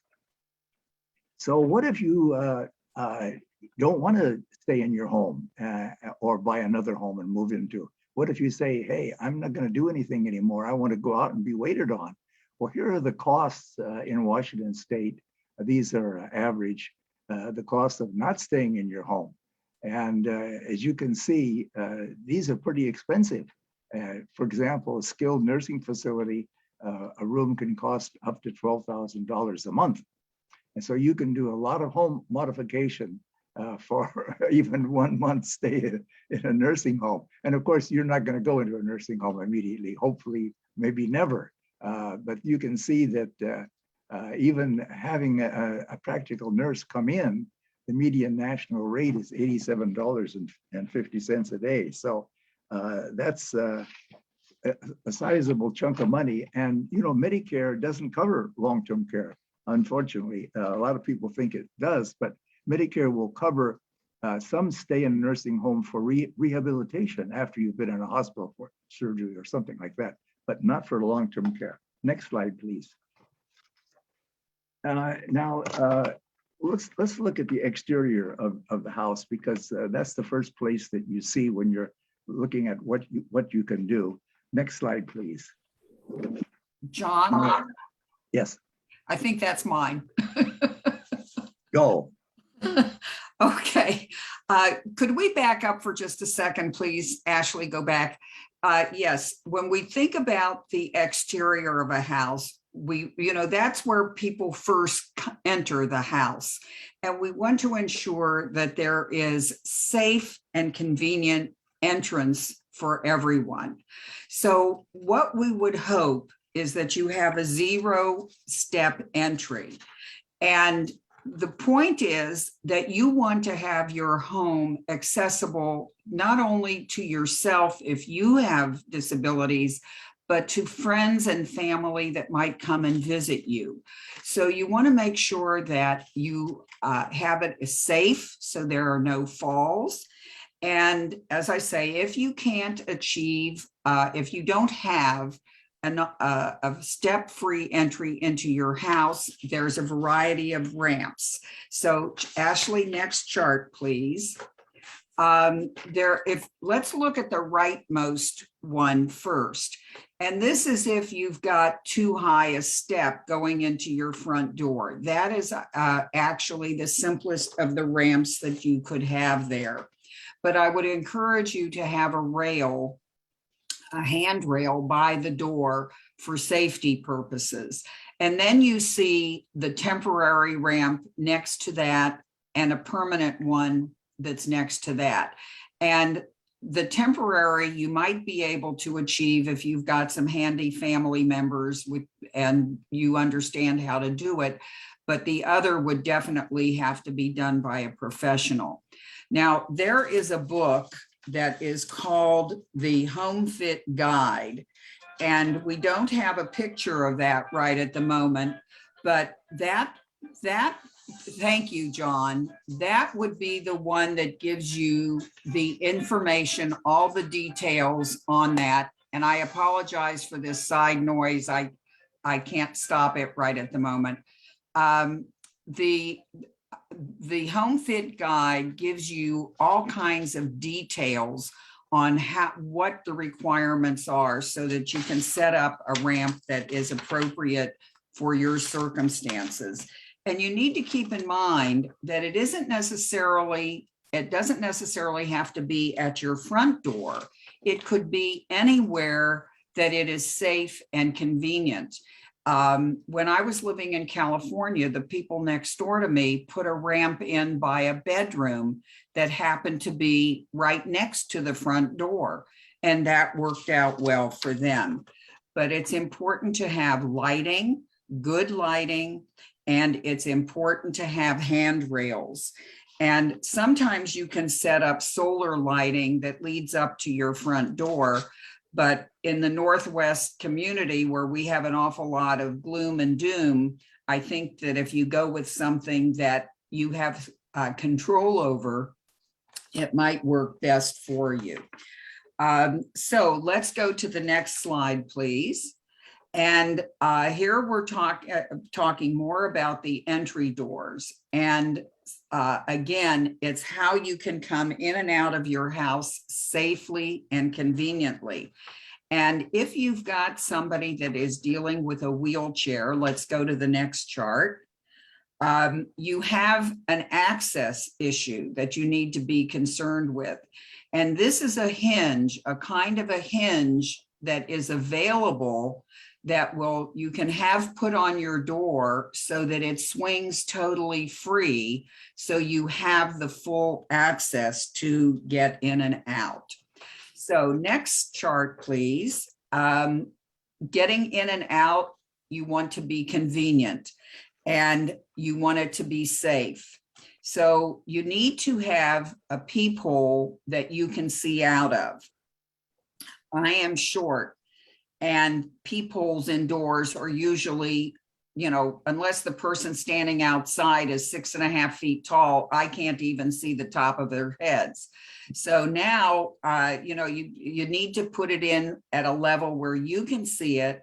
And there are video doorbells that you can acquire now. And I have seen that in the homes of friends. And that is really nifty because you can decide, do you want to open the door or not?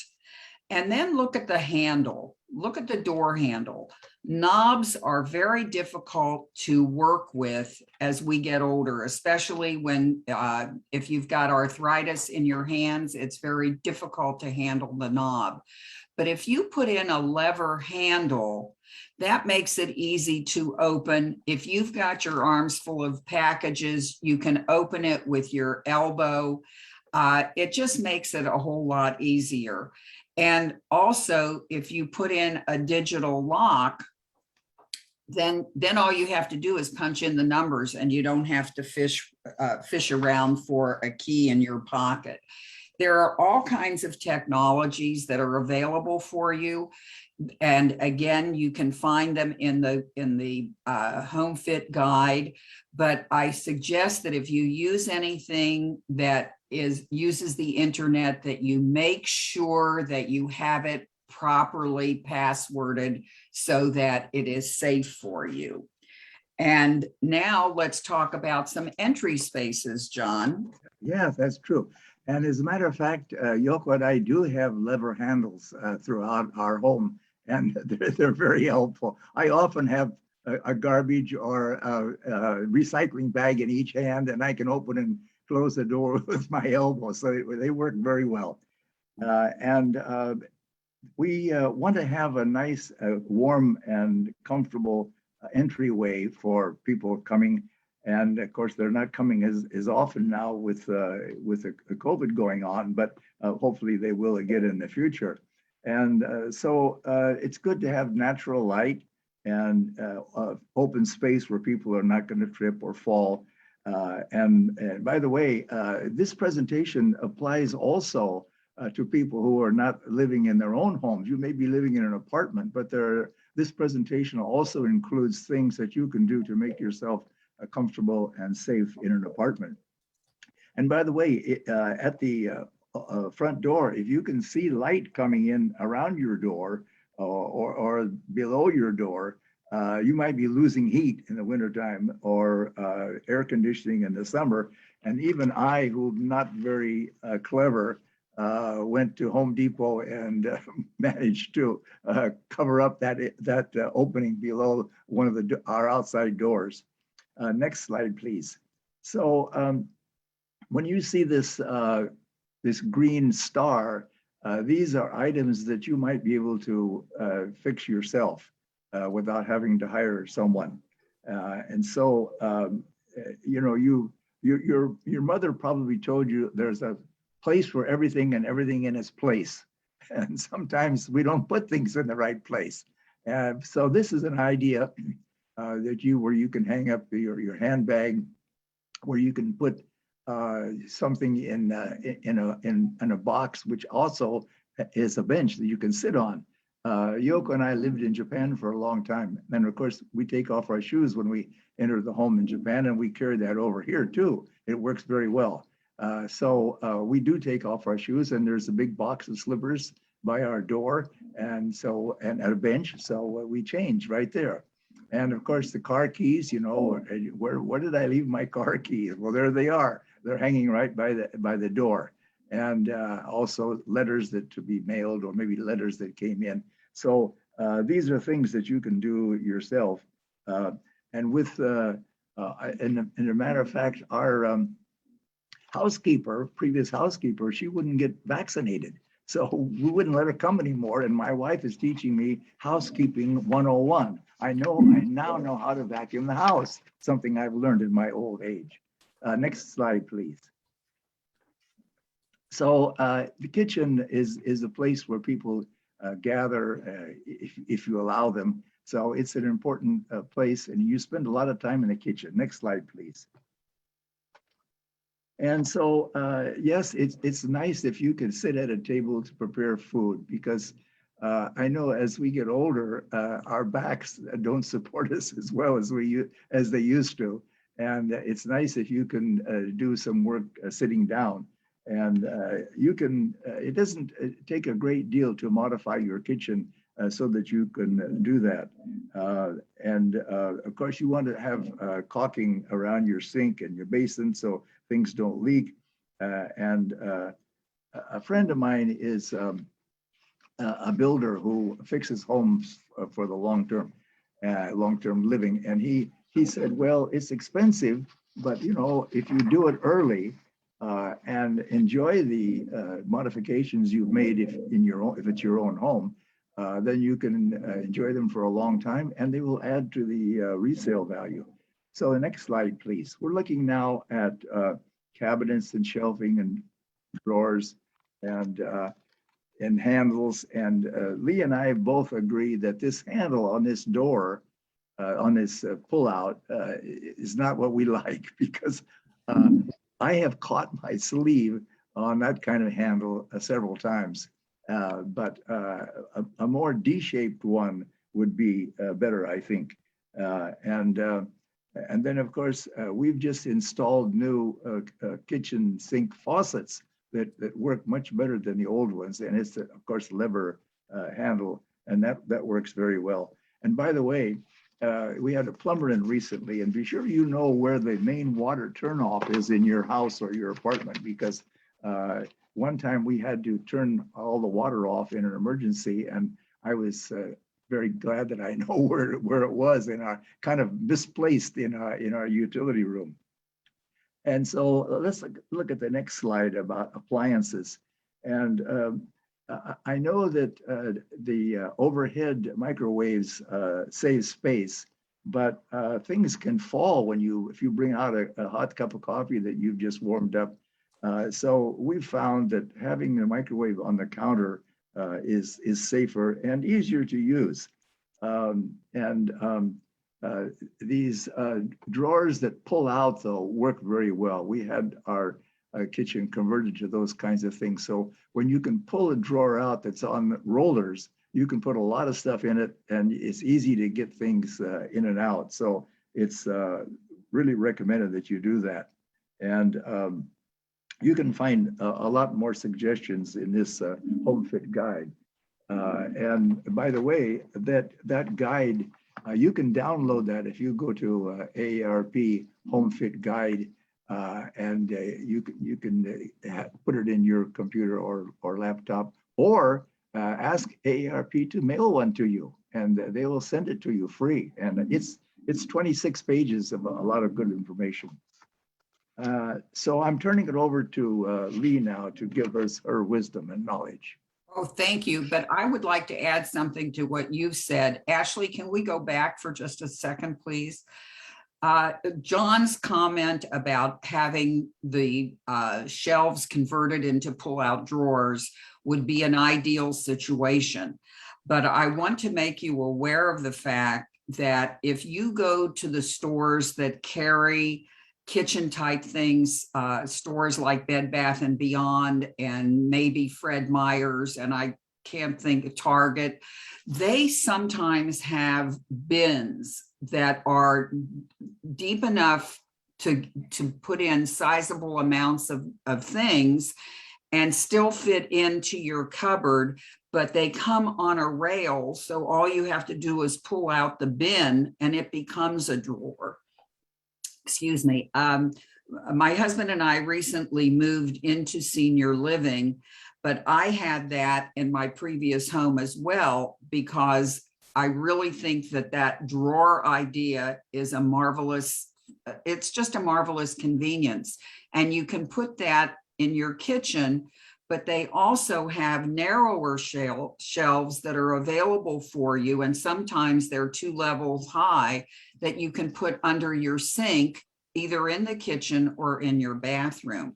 So as you're looking for modifications to make things safer and more convenient for you, don't hesitate to look for these less expensive solutions. They are out there. Okay, now I'll talk about the bathroom. Next, okay. You've heard us talk about being safe as well as being convenient. And the bathroom, I think, is probably one of the areas where there are the most falls, simply because we step out of the shower or out of the tub and we're wet. And very often the floors are tile, and that creates a slip hazard. So, and you don't want that. As John pointed out, falls are prevalent, but they are very, very serious and very dangerous. So what can we do to improve the bathroom? Next chart, please. Let's start at the top right fixture, the picture that you have there. And it shows you the ideal situation where there is a walk-in shower with no step.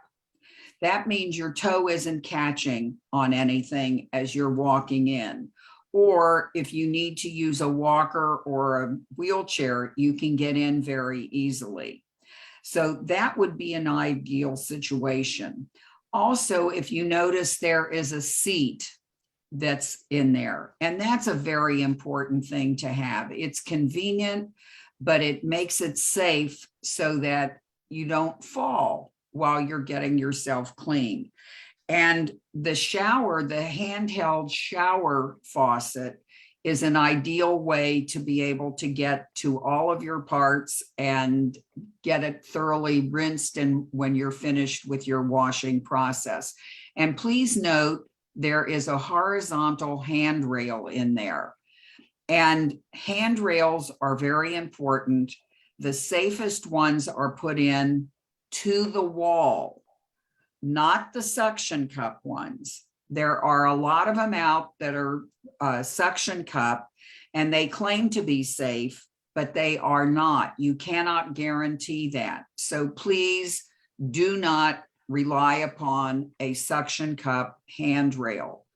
And the reason the horizontal is safer is that even if your hand slips, you're still being held at the right position. Where if you had it on a vertical plane, you'd be holding on, but if your hand slips, you're still slipping downward. Okay, let's look below that. Back up for a sec. Okay, I'm still talking on this chart. We have the transfer seats. That's a chair that if you have difficulty getting your legs up and into the tub, you sit on it, slide over and get in. And we're going around clockwise. The one next to it shows the toilet lifted but that I think you would have to have done. It's not expensive. You have a less expensive alternative in buying the donut rings that fit on top of the toilet seat. And then they can be removed for other members of the family for whom that would be too high. Now, going to the last one, which is the potty chair, the portable commode, and that's something that I have used at following surgery. And I really feel that it's the most efficient and cheapest response to this, simply because you set it in on top of the toilet seat, you adjust the height to what you need it to be, and you remove the pail, the collection pail underneath, so the waste goes directly into the toilet, but you are at a safe position. You've got 2 arms to use to get yourself up. Okay, next chart, please. There are also grab bars and assist bars that are that you can use for the toilet paper or for the soap. And again, the horizontal bar. And again, I repeat, they should be anchored properly in the walls. Do not use the suction cup ones. Okay, John. Yes, well, you know, as a matter of fact, your comments on the bathroom are so correct. I've had both hips replaced, and I did before that buy for about $50 about a 6-inch high elevation plastic seat that just sits on top of a regular toilet, and it's very helpful for getting up and down. And fortunately, there was a shelf behind. I could reach around and put my arm on to help me get up. But I wish I'd had that system that Lee described last, because that would have been even better. So now we're going to talk about living spaces, and we want them to be adoptable for all ages. You can see little kids here. We don't want kids to be tripping. We don't want older people to be tripping or falling on electrical cords or draperies. Of course, many companies want you, when you install blinds, for example, that have long strings, they want to be sure that children, they're fixed so that children wouldn't be strangling themselves. So, and also, you know, you want to be able to have chair heights where you could get up easily without too much pushing. So in the next slide, we'll talk about some safety considerations. As I told you before, these green stars indicate things that you could do yourself.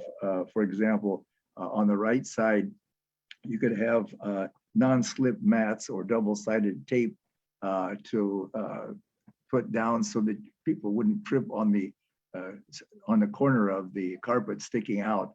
And on the left side, of course, these are cords that come out to your light or your telephone or that sort of thing. And those should be fixed so that people wouldn't stumble on those. And of course, you see a big, tall bookcase. Well, you know, we're living in where there's a couple of tectonic plates that are rubbing against each other in the ocean. And someday we're going to get shaken again. And it's very important to have these bookshelves secured to the wall so that they're not going to fall over on anybody. And, you know, we've had cases, even one of our big suppliers of furniture have recalled a lot of cases that have fallen over on little kids. So you always want to have those anchored. And of course, you don't want furniture with sharp corners where people are going to injure themselves, children or even adults, and have enough space between furniture items like you see here, so that there's enough room to walk around without bumping into them or tripping on somebody's toes or something like that. So Now let's go over to the next slide, which is lighting and electrical. And Lee mentioned, I think, light.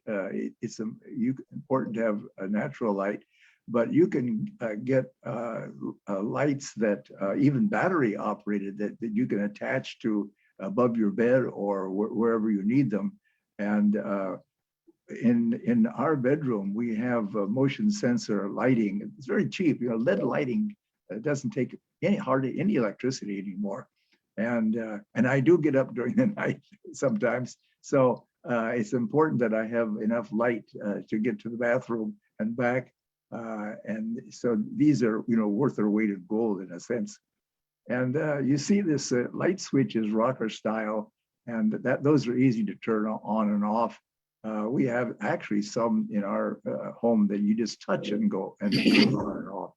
And so these are things that that you can you may not be able to put in the rocker switch, but you could add lights where you need them around the house, motion sensor or that sort of thing. The ideal height for these switches, incidentally, is 3 to 4 feet from the floor, which is not usual in most homes, but that's where you would want to put them if you're going to redo them. And I was in a wheelchair for a few days, and of course, that would be a better height for someone in a wheelchair to able to turn lights on and off. And of course, ideally, we do want our homes to be modified so that we can live in them for a long time, which might entail a few days in a wheelchair or weeks. So the next slide, we'll talk about the dining areas. And this is more of the same, I would say, because you want to have it easy to get in and out. At our home, we have casters on our kitchen table where we eat most of our meals. And so the chairs slide, it's on a carpet. And so the chairs slide in and easy and out because they're on wheels. However, the legs do extend out a bit. So I have to be careful when I walk around that I don't fall. My sister lived in Seattle in a 1908 built home with no bathroom on the main floor. And it got to be very difficult going upstairs and dangerous too, many times a day. So they had a kind of a breakfast nook that looked out into their backyard, very small, just big enough for a table and 2 people, in addition to a formal dining room. And they called in an architect and had the sort of kitchenette area converted to a full bath on the main floor. And they could still eat their meals in their formal dining room. It was expensive, but it enabled them to stay there longer. And when they sold it, and of course, it added to the value. And we have an organization in Seattle called Sound Generations. And there is called King County Housing Repair Programs. They can come into your home and they can make some changes for you that you wouldn't be able to make at low or no cost, depending on your income. And so you might want to jot that down. If you don't know Sound Generations, go online and look it up and you will find it. So now, Lee, let us know about the other living spaces, hallways and such. Okay, thank you, John. I would like to kind of piggyback on what you said about the lighting and anchoring the furniture. My husband and I were living in Southern California at the time of the Northridge earthquake, and we were living in Northridge, 3 miles from the epicenter. And I want to tell you, every bookcase went belly up, and it was, not to mention even the breakage, it was just a horrendous thing to deal with. Thankfully, nobody was hurt. So you must, I encourage you very strongly to anchor the furniture. The other thing that we learned as a result of that earthquake experience is lighting. The earthquake happened at like 4:20 in the morning in January. It was pitch dark and all the electricity went out. and we didn't have any emergency lighting. We do now, and it's relatively inexpensive. You can buy lights that you plug in, and if the room is bright, the light bulb is out. If it's dark, the light bulb goes on, and it stays charged so that if you need it, you can unplug it and use it as a flashlight. And I recently purchased one, and I'm not sure which store, but it was probably something like Walmart or Target or whatever, but it's emergency lighting. And I strongly recommend that you acquire some of those for your home. I have little flashlights hanging on every doorknob. It looks silly, maybe, but I feel secure, and I encourage you to do the same. So let's talk now about the stairwells and the hallways. Clearances should be a minimum of 36 inches. And I think that the thinking is that if you have to have a wheelchair, most wheelchairs can get through a 36-inch pathway. You want to make sure you have rails on your steps and that you have good lighting on your steps. And here they show that there are 3 lights that go up that are at foot level. And that would be really ideal. Motion lighting would be very helpful to have. In terms of the carpeting, a tightly woven carpet is the safest because you don't want your foot to slip. In terms of if it's a bare step, if it's just a wooden step, stair treads can easily be added to stop the friction and prevent a fall. If you've got runners, and that shows you here the corner that's turned up, make sure that it is anchored with double-face tape or tack it down. You don't want to catch your toe in that and fall. And in terms of the risers are the backs of the steps. And a lot of homes that were built, I don't remember the years, but probably 30 years ago, were built in a very modern fashion where all you had was the stair tread and the back of the step was open. That's what we're calling the riser. And those can cause confusion, number one, but if you fall, a limb could go through it, causing more damage. So if you've got open stairs, we encourage you to have them, or if you can do it yourself, to fill in those back risers. Next slide, please. Okay, laundry room. The best location for the laundry room is close to where the clothes are. I remember the first time I went into a home where the laundry room was upstairs next to the bedrooms, and I thought, boy, that's bizarre. I grew up with it in the basement. And but the truth is that it is most convenient if you can have it there. Unfortunately, you can't always have it near where you're taking your clothes off, but there are other ways to make your life easier. And you see here, there is a roll around laundry cart. You see that there is a rack where you can hang things. And if you're going to set up an ironing board in there, you'd want to have a rack where you can hang the clothes and a place where you take the clothes out of the dryer and hang them up directly.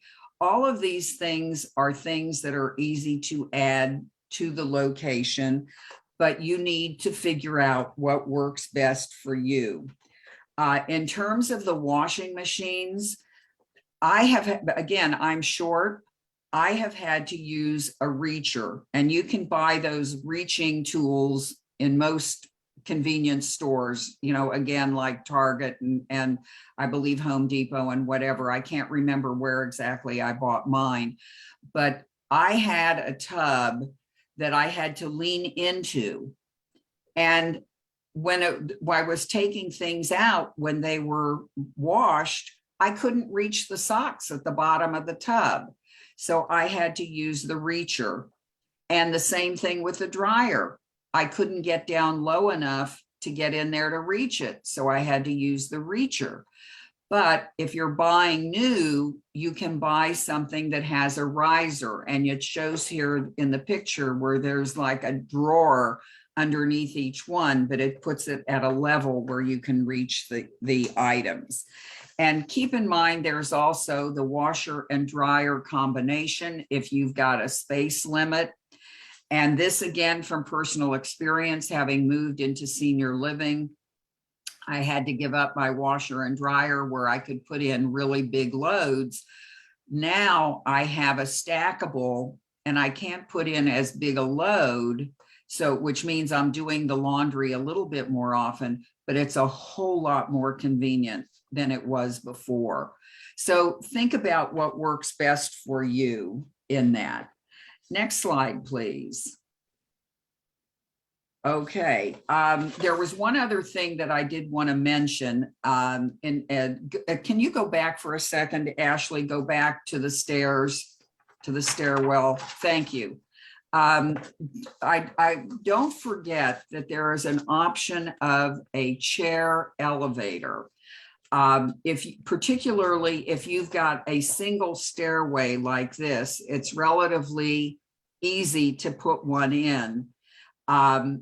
It's also possible to put one in if you've got curves. And that was what I was in. That was the situation in the house that we were in. When we bought it, our intention was to stay there forever. And we figured if we can't walk steps, we could put in a chair elevator. And we actually checked out the prices on them, and they were more expensive because there's a landing and a curve, but it was doable.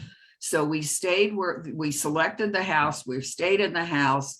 And then when it came time to do something about that, what I didn't take into account is that you have to have space for the chair at the top and the bottom without blocking access into a room.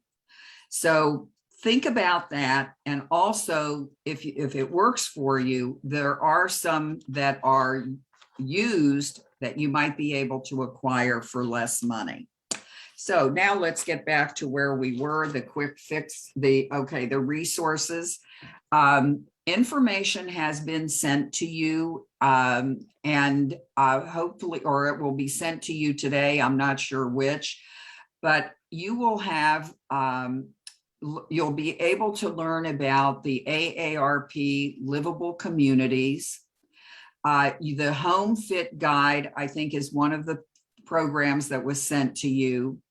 And then there is also the Home Fit at the Apple, the Home Fit AR at the Apple Store.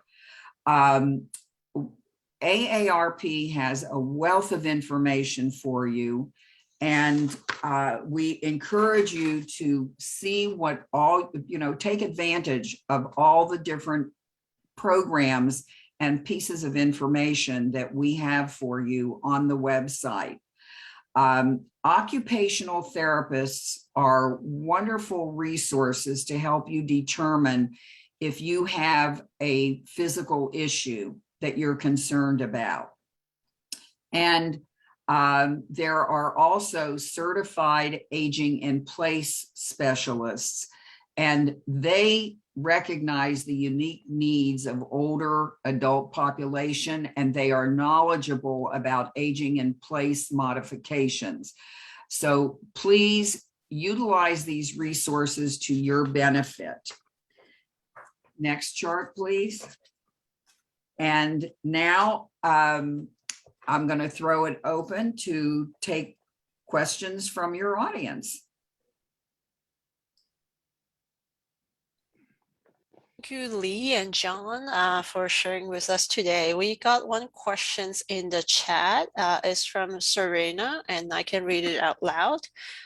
Are the following no drilling required grab bars safe to install in a bathroom?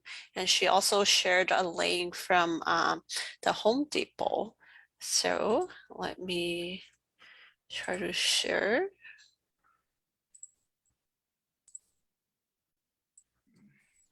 The screen.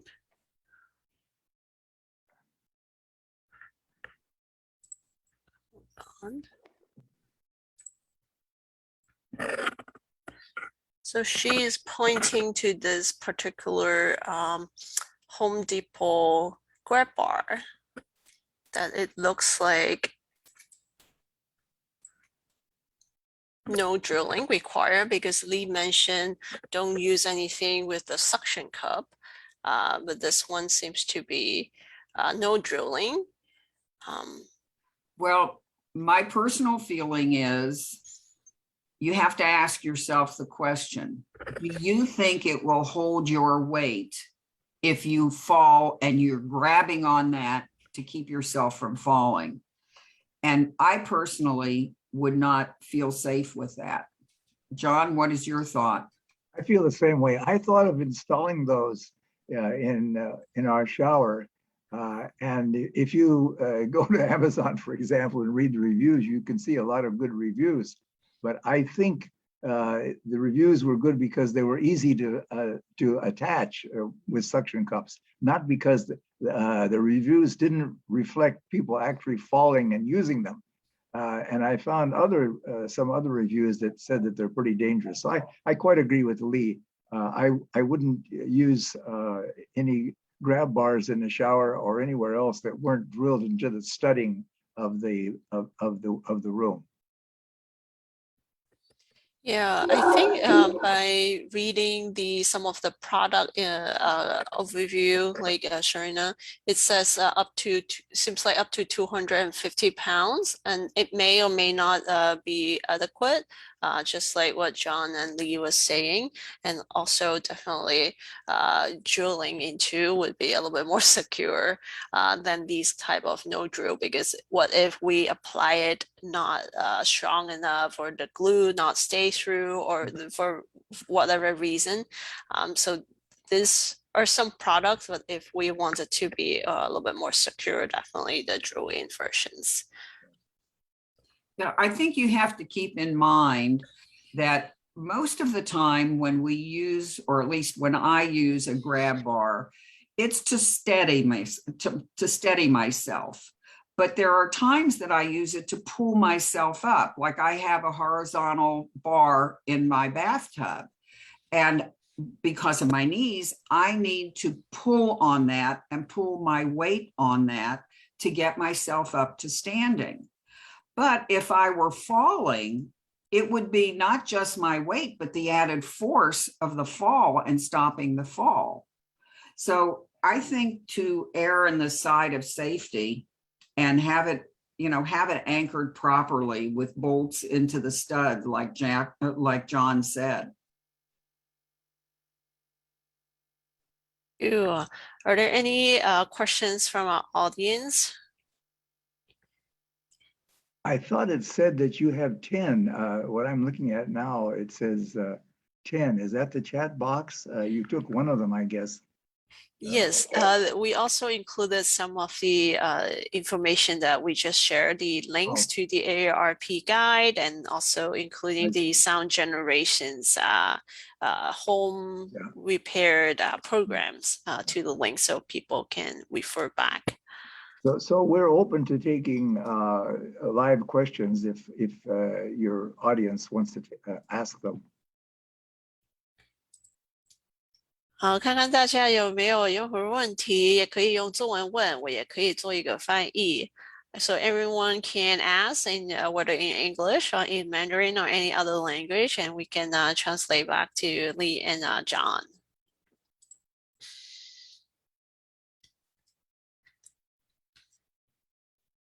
Thank you, Lee and John. My name is Grace. I have been with the AARP for almost 20 years. Thank you. Thank you. I'm the member, supplemental and part of B too. Yeah. Good. Thank you. For long time. I just wondered, do you have to be the member? I don't know. I am. I used to be the member, but I don't know. I should renew. You mean to get the home fit guide? I had the supplemental and the medic part D, but for the member, they asked me to renew. Of course. Renew the member. I don't know. I should have renewed Yeah, because I never use it. Honey? It's an annual membership, yes. Yeah. Because It's an- I used to join, but I just didn't know if I should renew. Because I never use anything. Oh, well, if you look at the things that membership entitles you to, you'd be surprised how many things that you can get. I went to a restaurant a couple of years ago and had a nice big meal. And when I was leaving, the lady at the registrar where I was going to pay my bill, my credit card, she said, "Are you an AARP member?" She could see I have a lot of gray hair. And I said, "Well, yes." She took 15% off the bill. I was amazed. That would pay half of the cost of your annual membership, which I think is only $60 a year. I didn't know that. I never use it. Well, you should look at the benefits. Frankly speaking, I know, look at the benefits, so many things, but they just never use it, so I don't know. You know, I have to say, I'm not trying to promote it. I'm promoting the publications, the AARP, the magazine, and the bulletin. I always find something in those two publications that are useful for they me. send me the email too. So you are the member, huh? Of course. Yes, I am. Okay, maybe I should. Well, you know, to get this guide, and then they give you the gift. go for it.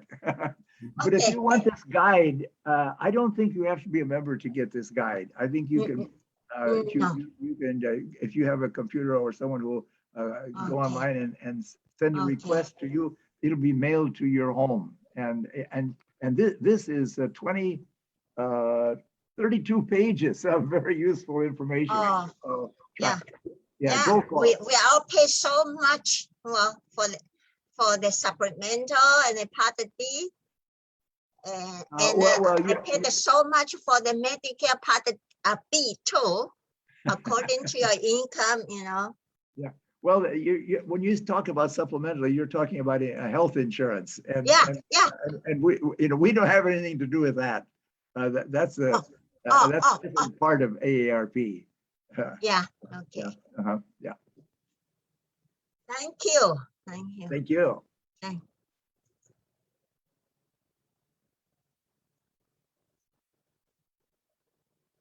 Are there any other questions? This is Kathy. I have a question. My father is 88. He lives at just a regular house. If I want to get something for the bathroom, for the bathtub, what kind of chair you suggest? He's pretty healthy, but I'm concerned about the safety.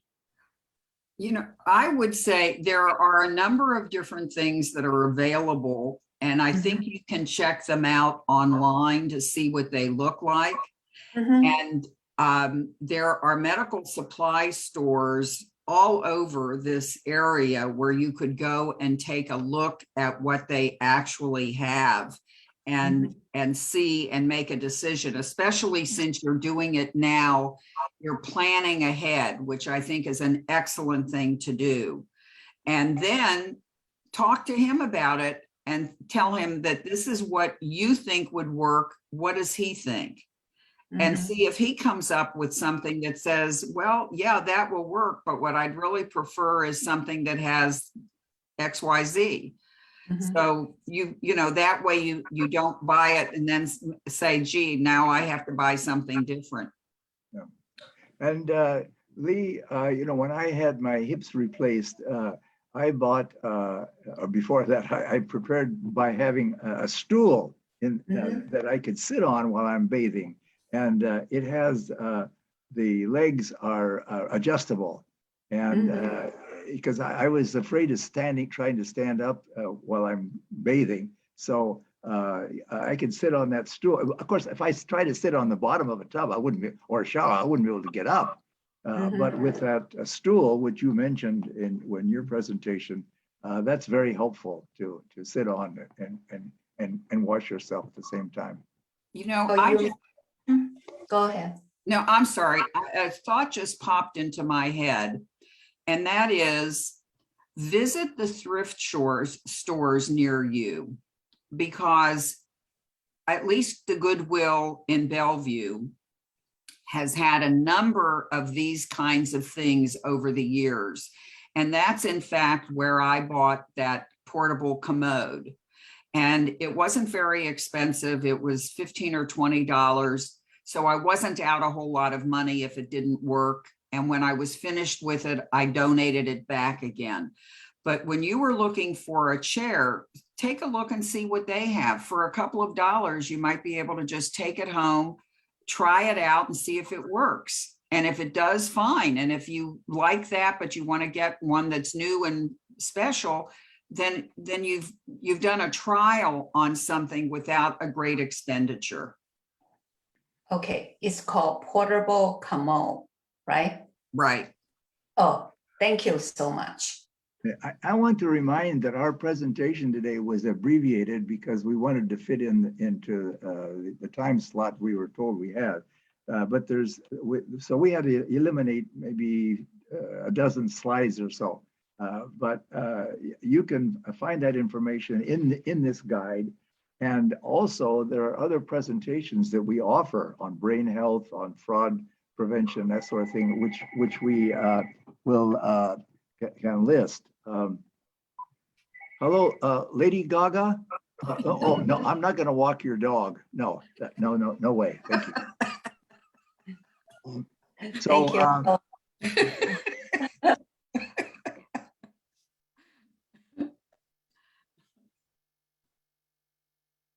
Anything else?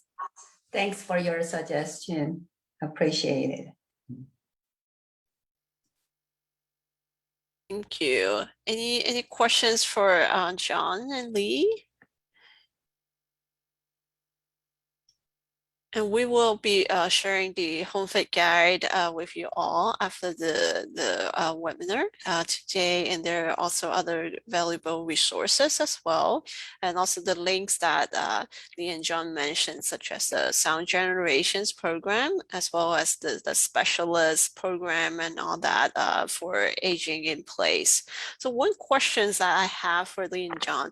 So if we only have, limited resources to outfit our home, what would you recommend be the first place that we begin with to start with? I'd contact Sound Generations. Yeah. or your neighbor if you're on good terms with your neighbor, or maybe there's usually men can do this better than women, but not always. So sound out your neighbors and your friends and say, have you ever installed this or ever done this? And maybe that would be a very inexpensive or no cost way of doing things. Do you have any idea, Lee?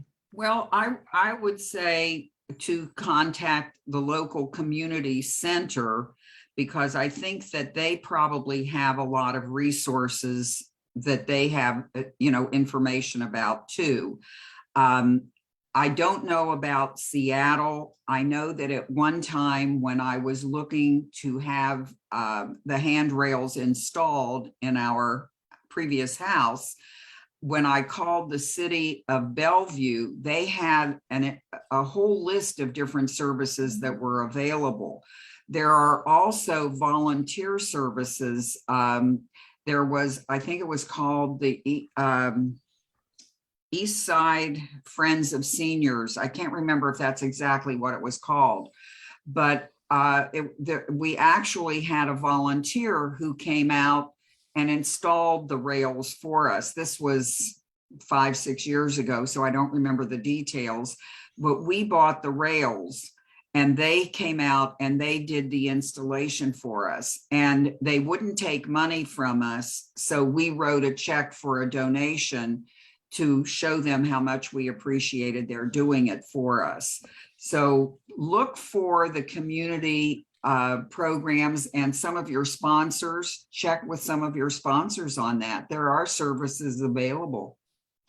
If you didn't see the notice that Ashley put up, this home fit guide is also available in Chinese. I assume that's Chinese Mandarin.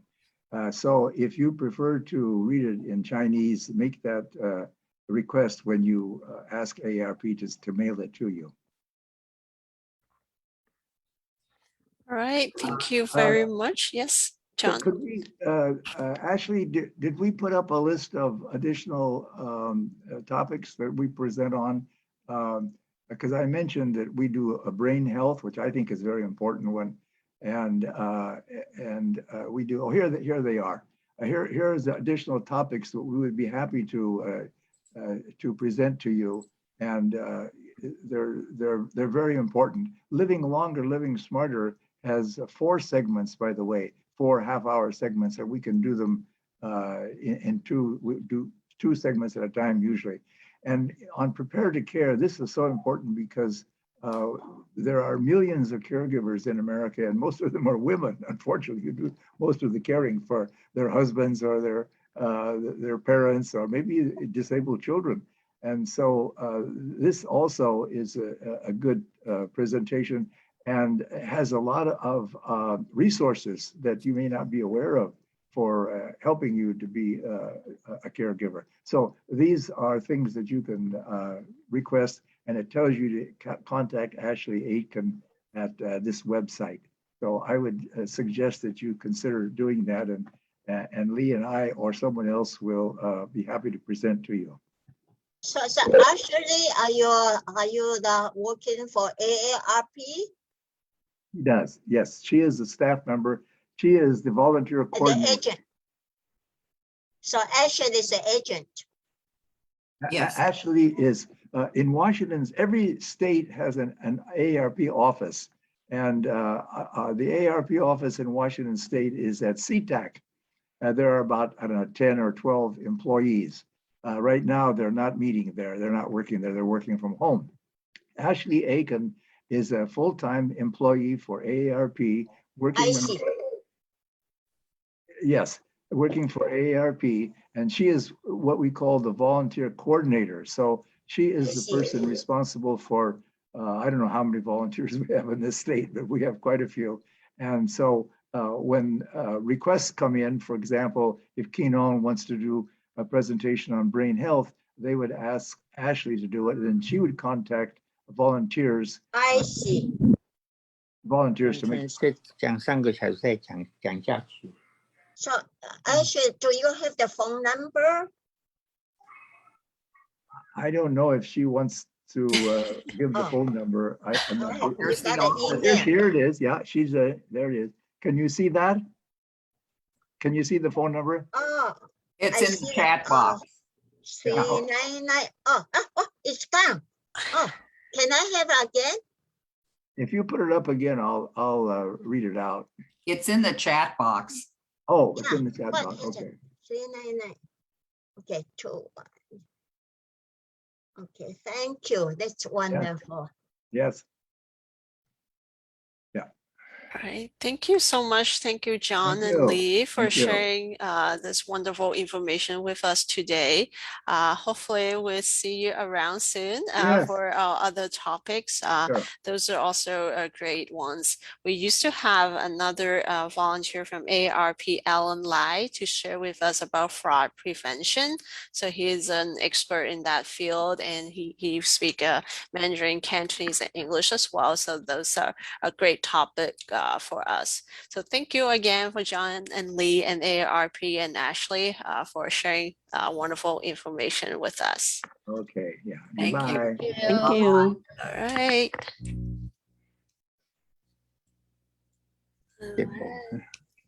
So right now we will be going into our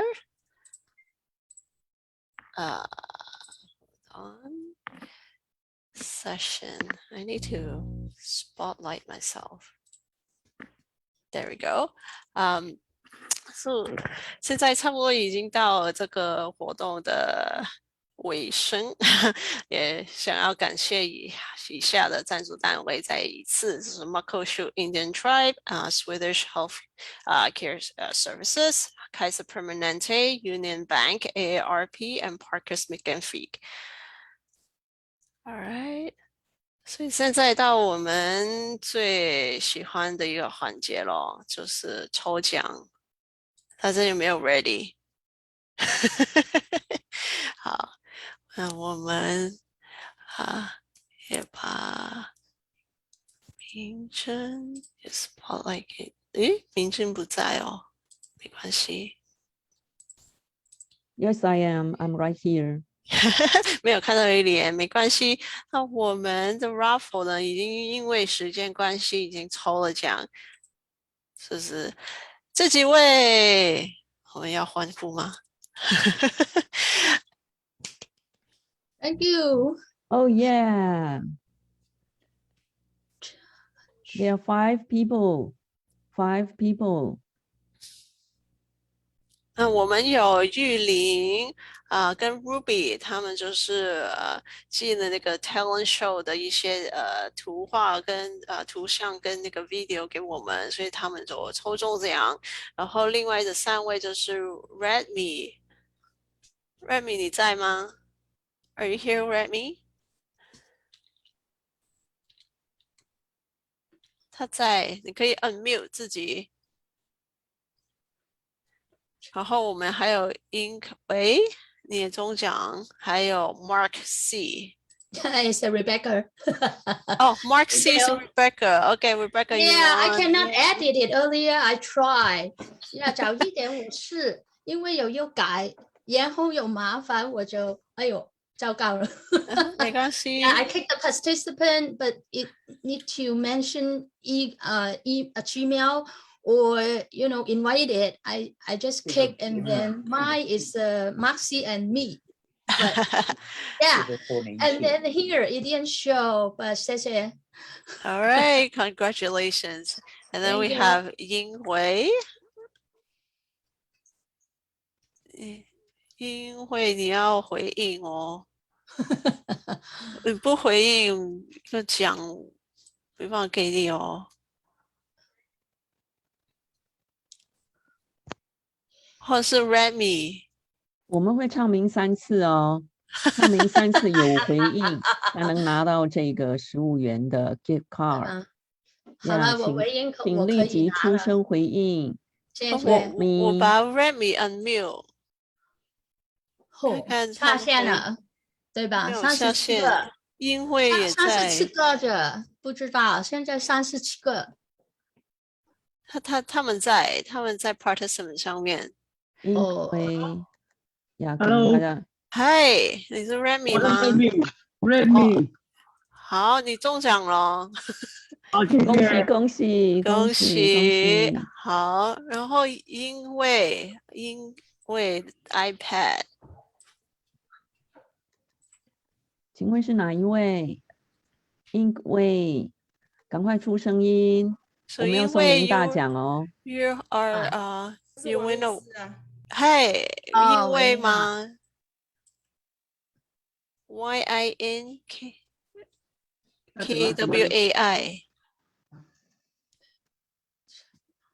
在呀，是哪一位？有哦，有吗？因为对，因为因为 OK。好，恭喜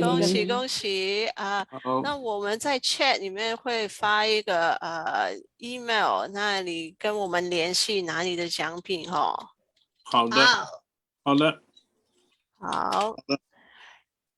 那谢谢大家今天来参与我们的活动，这个是我们的电邮，而且这个是我们的电话，欢迎随时打来参加任何的活动或者是有其他的问题，关于比如说刚刚的 ARP 的，或者是早上赵老师的一个也希望可以跟我们就是联系或者是参与。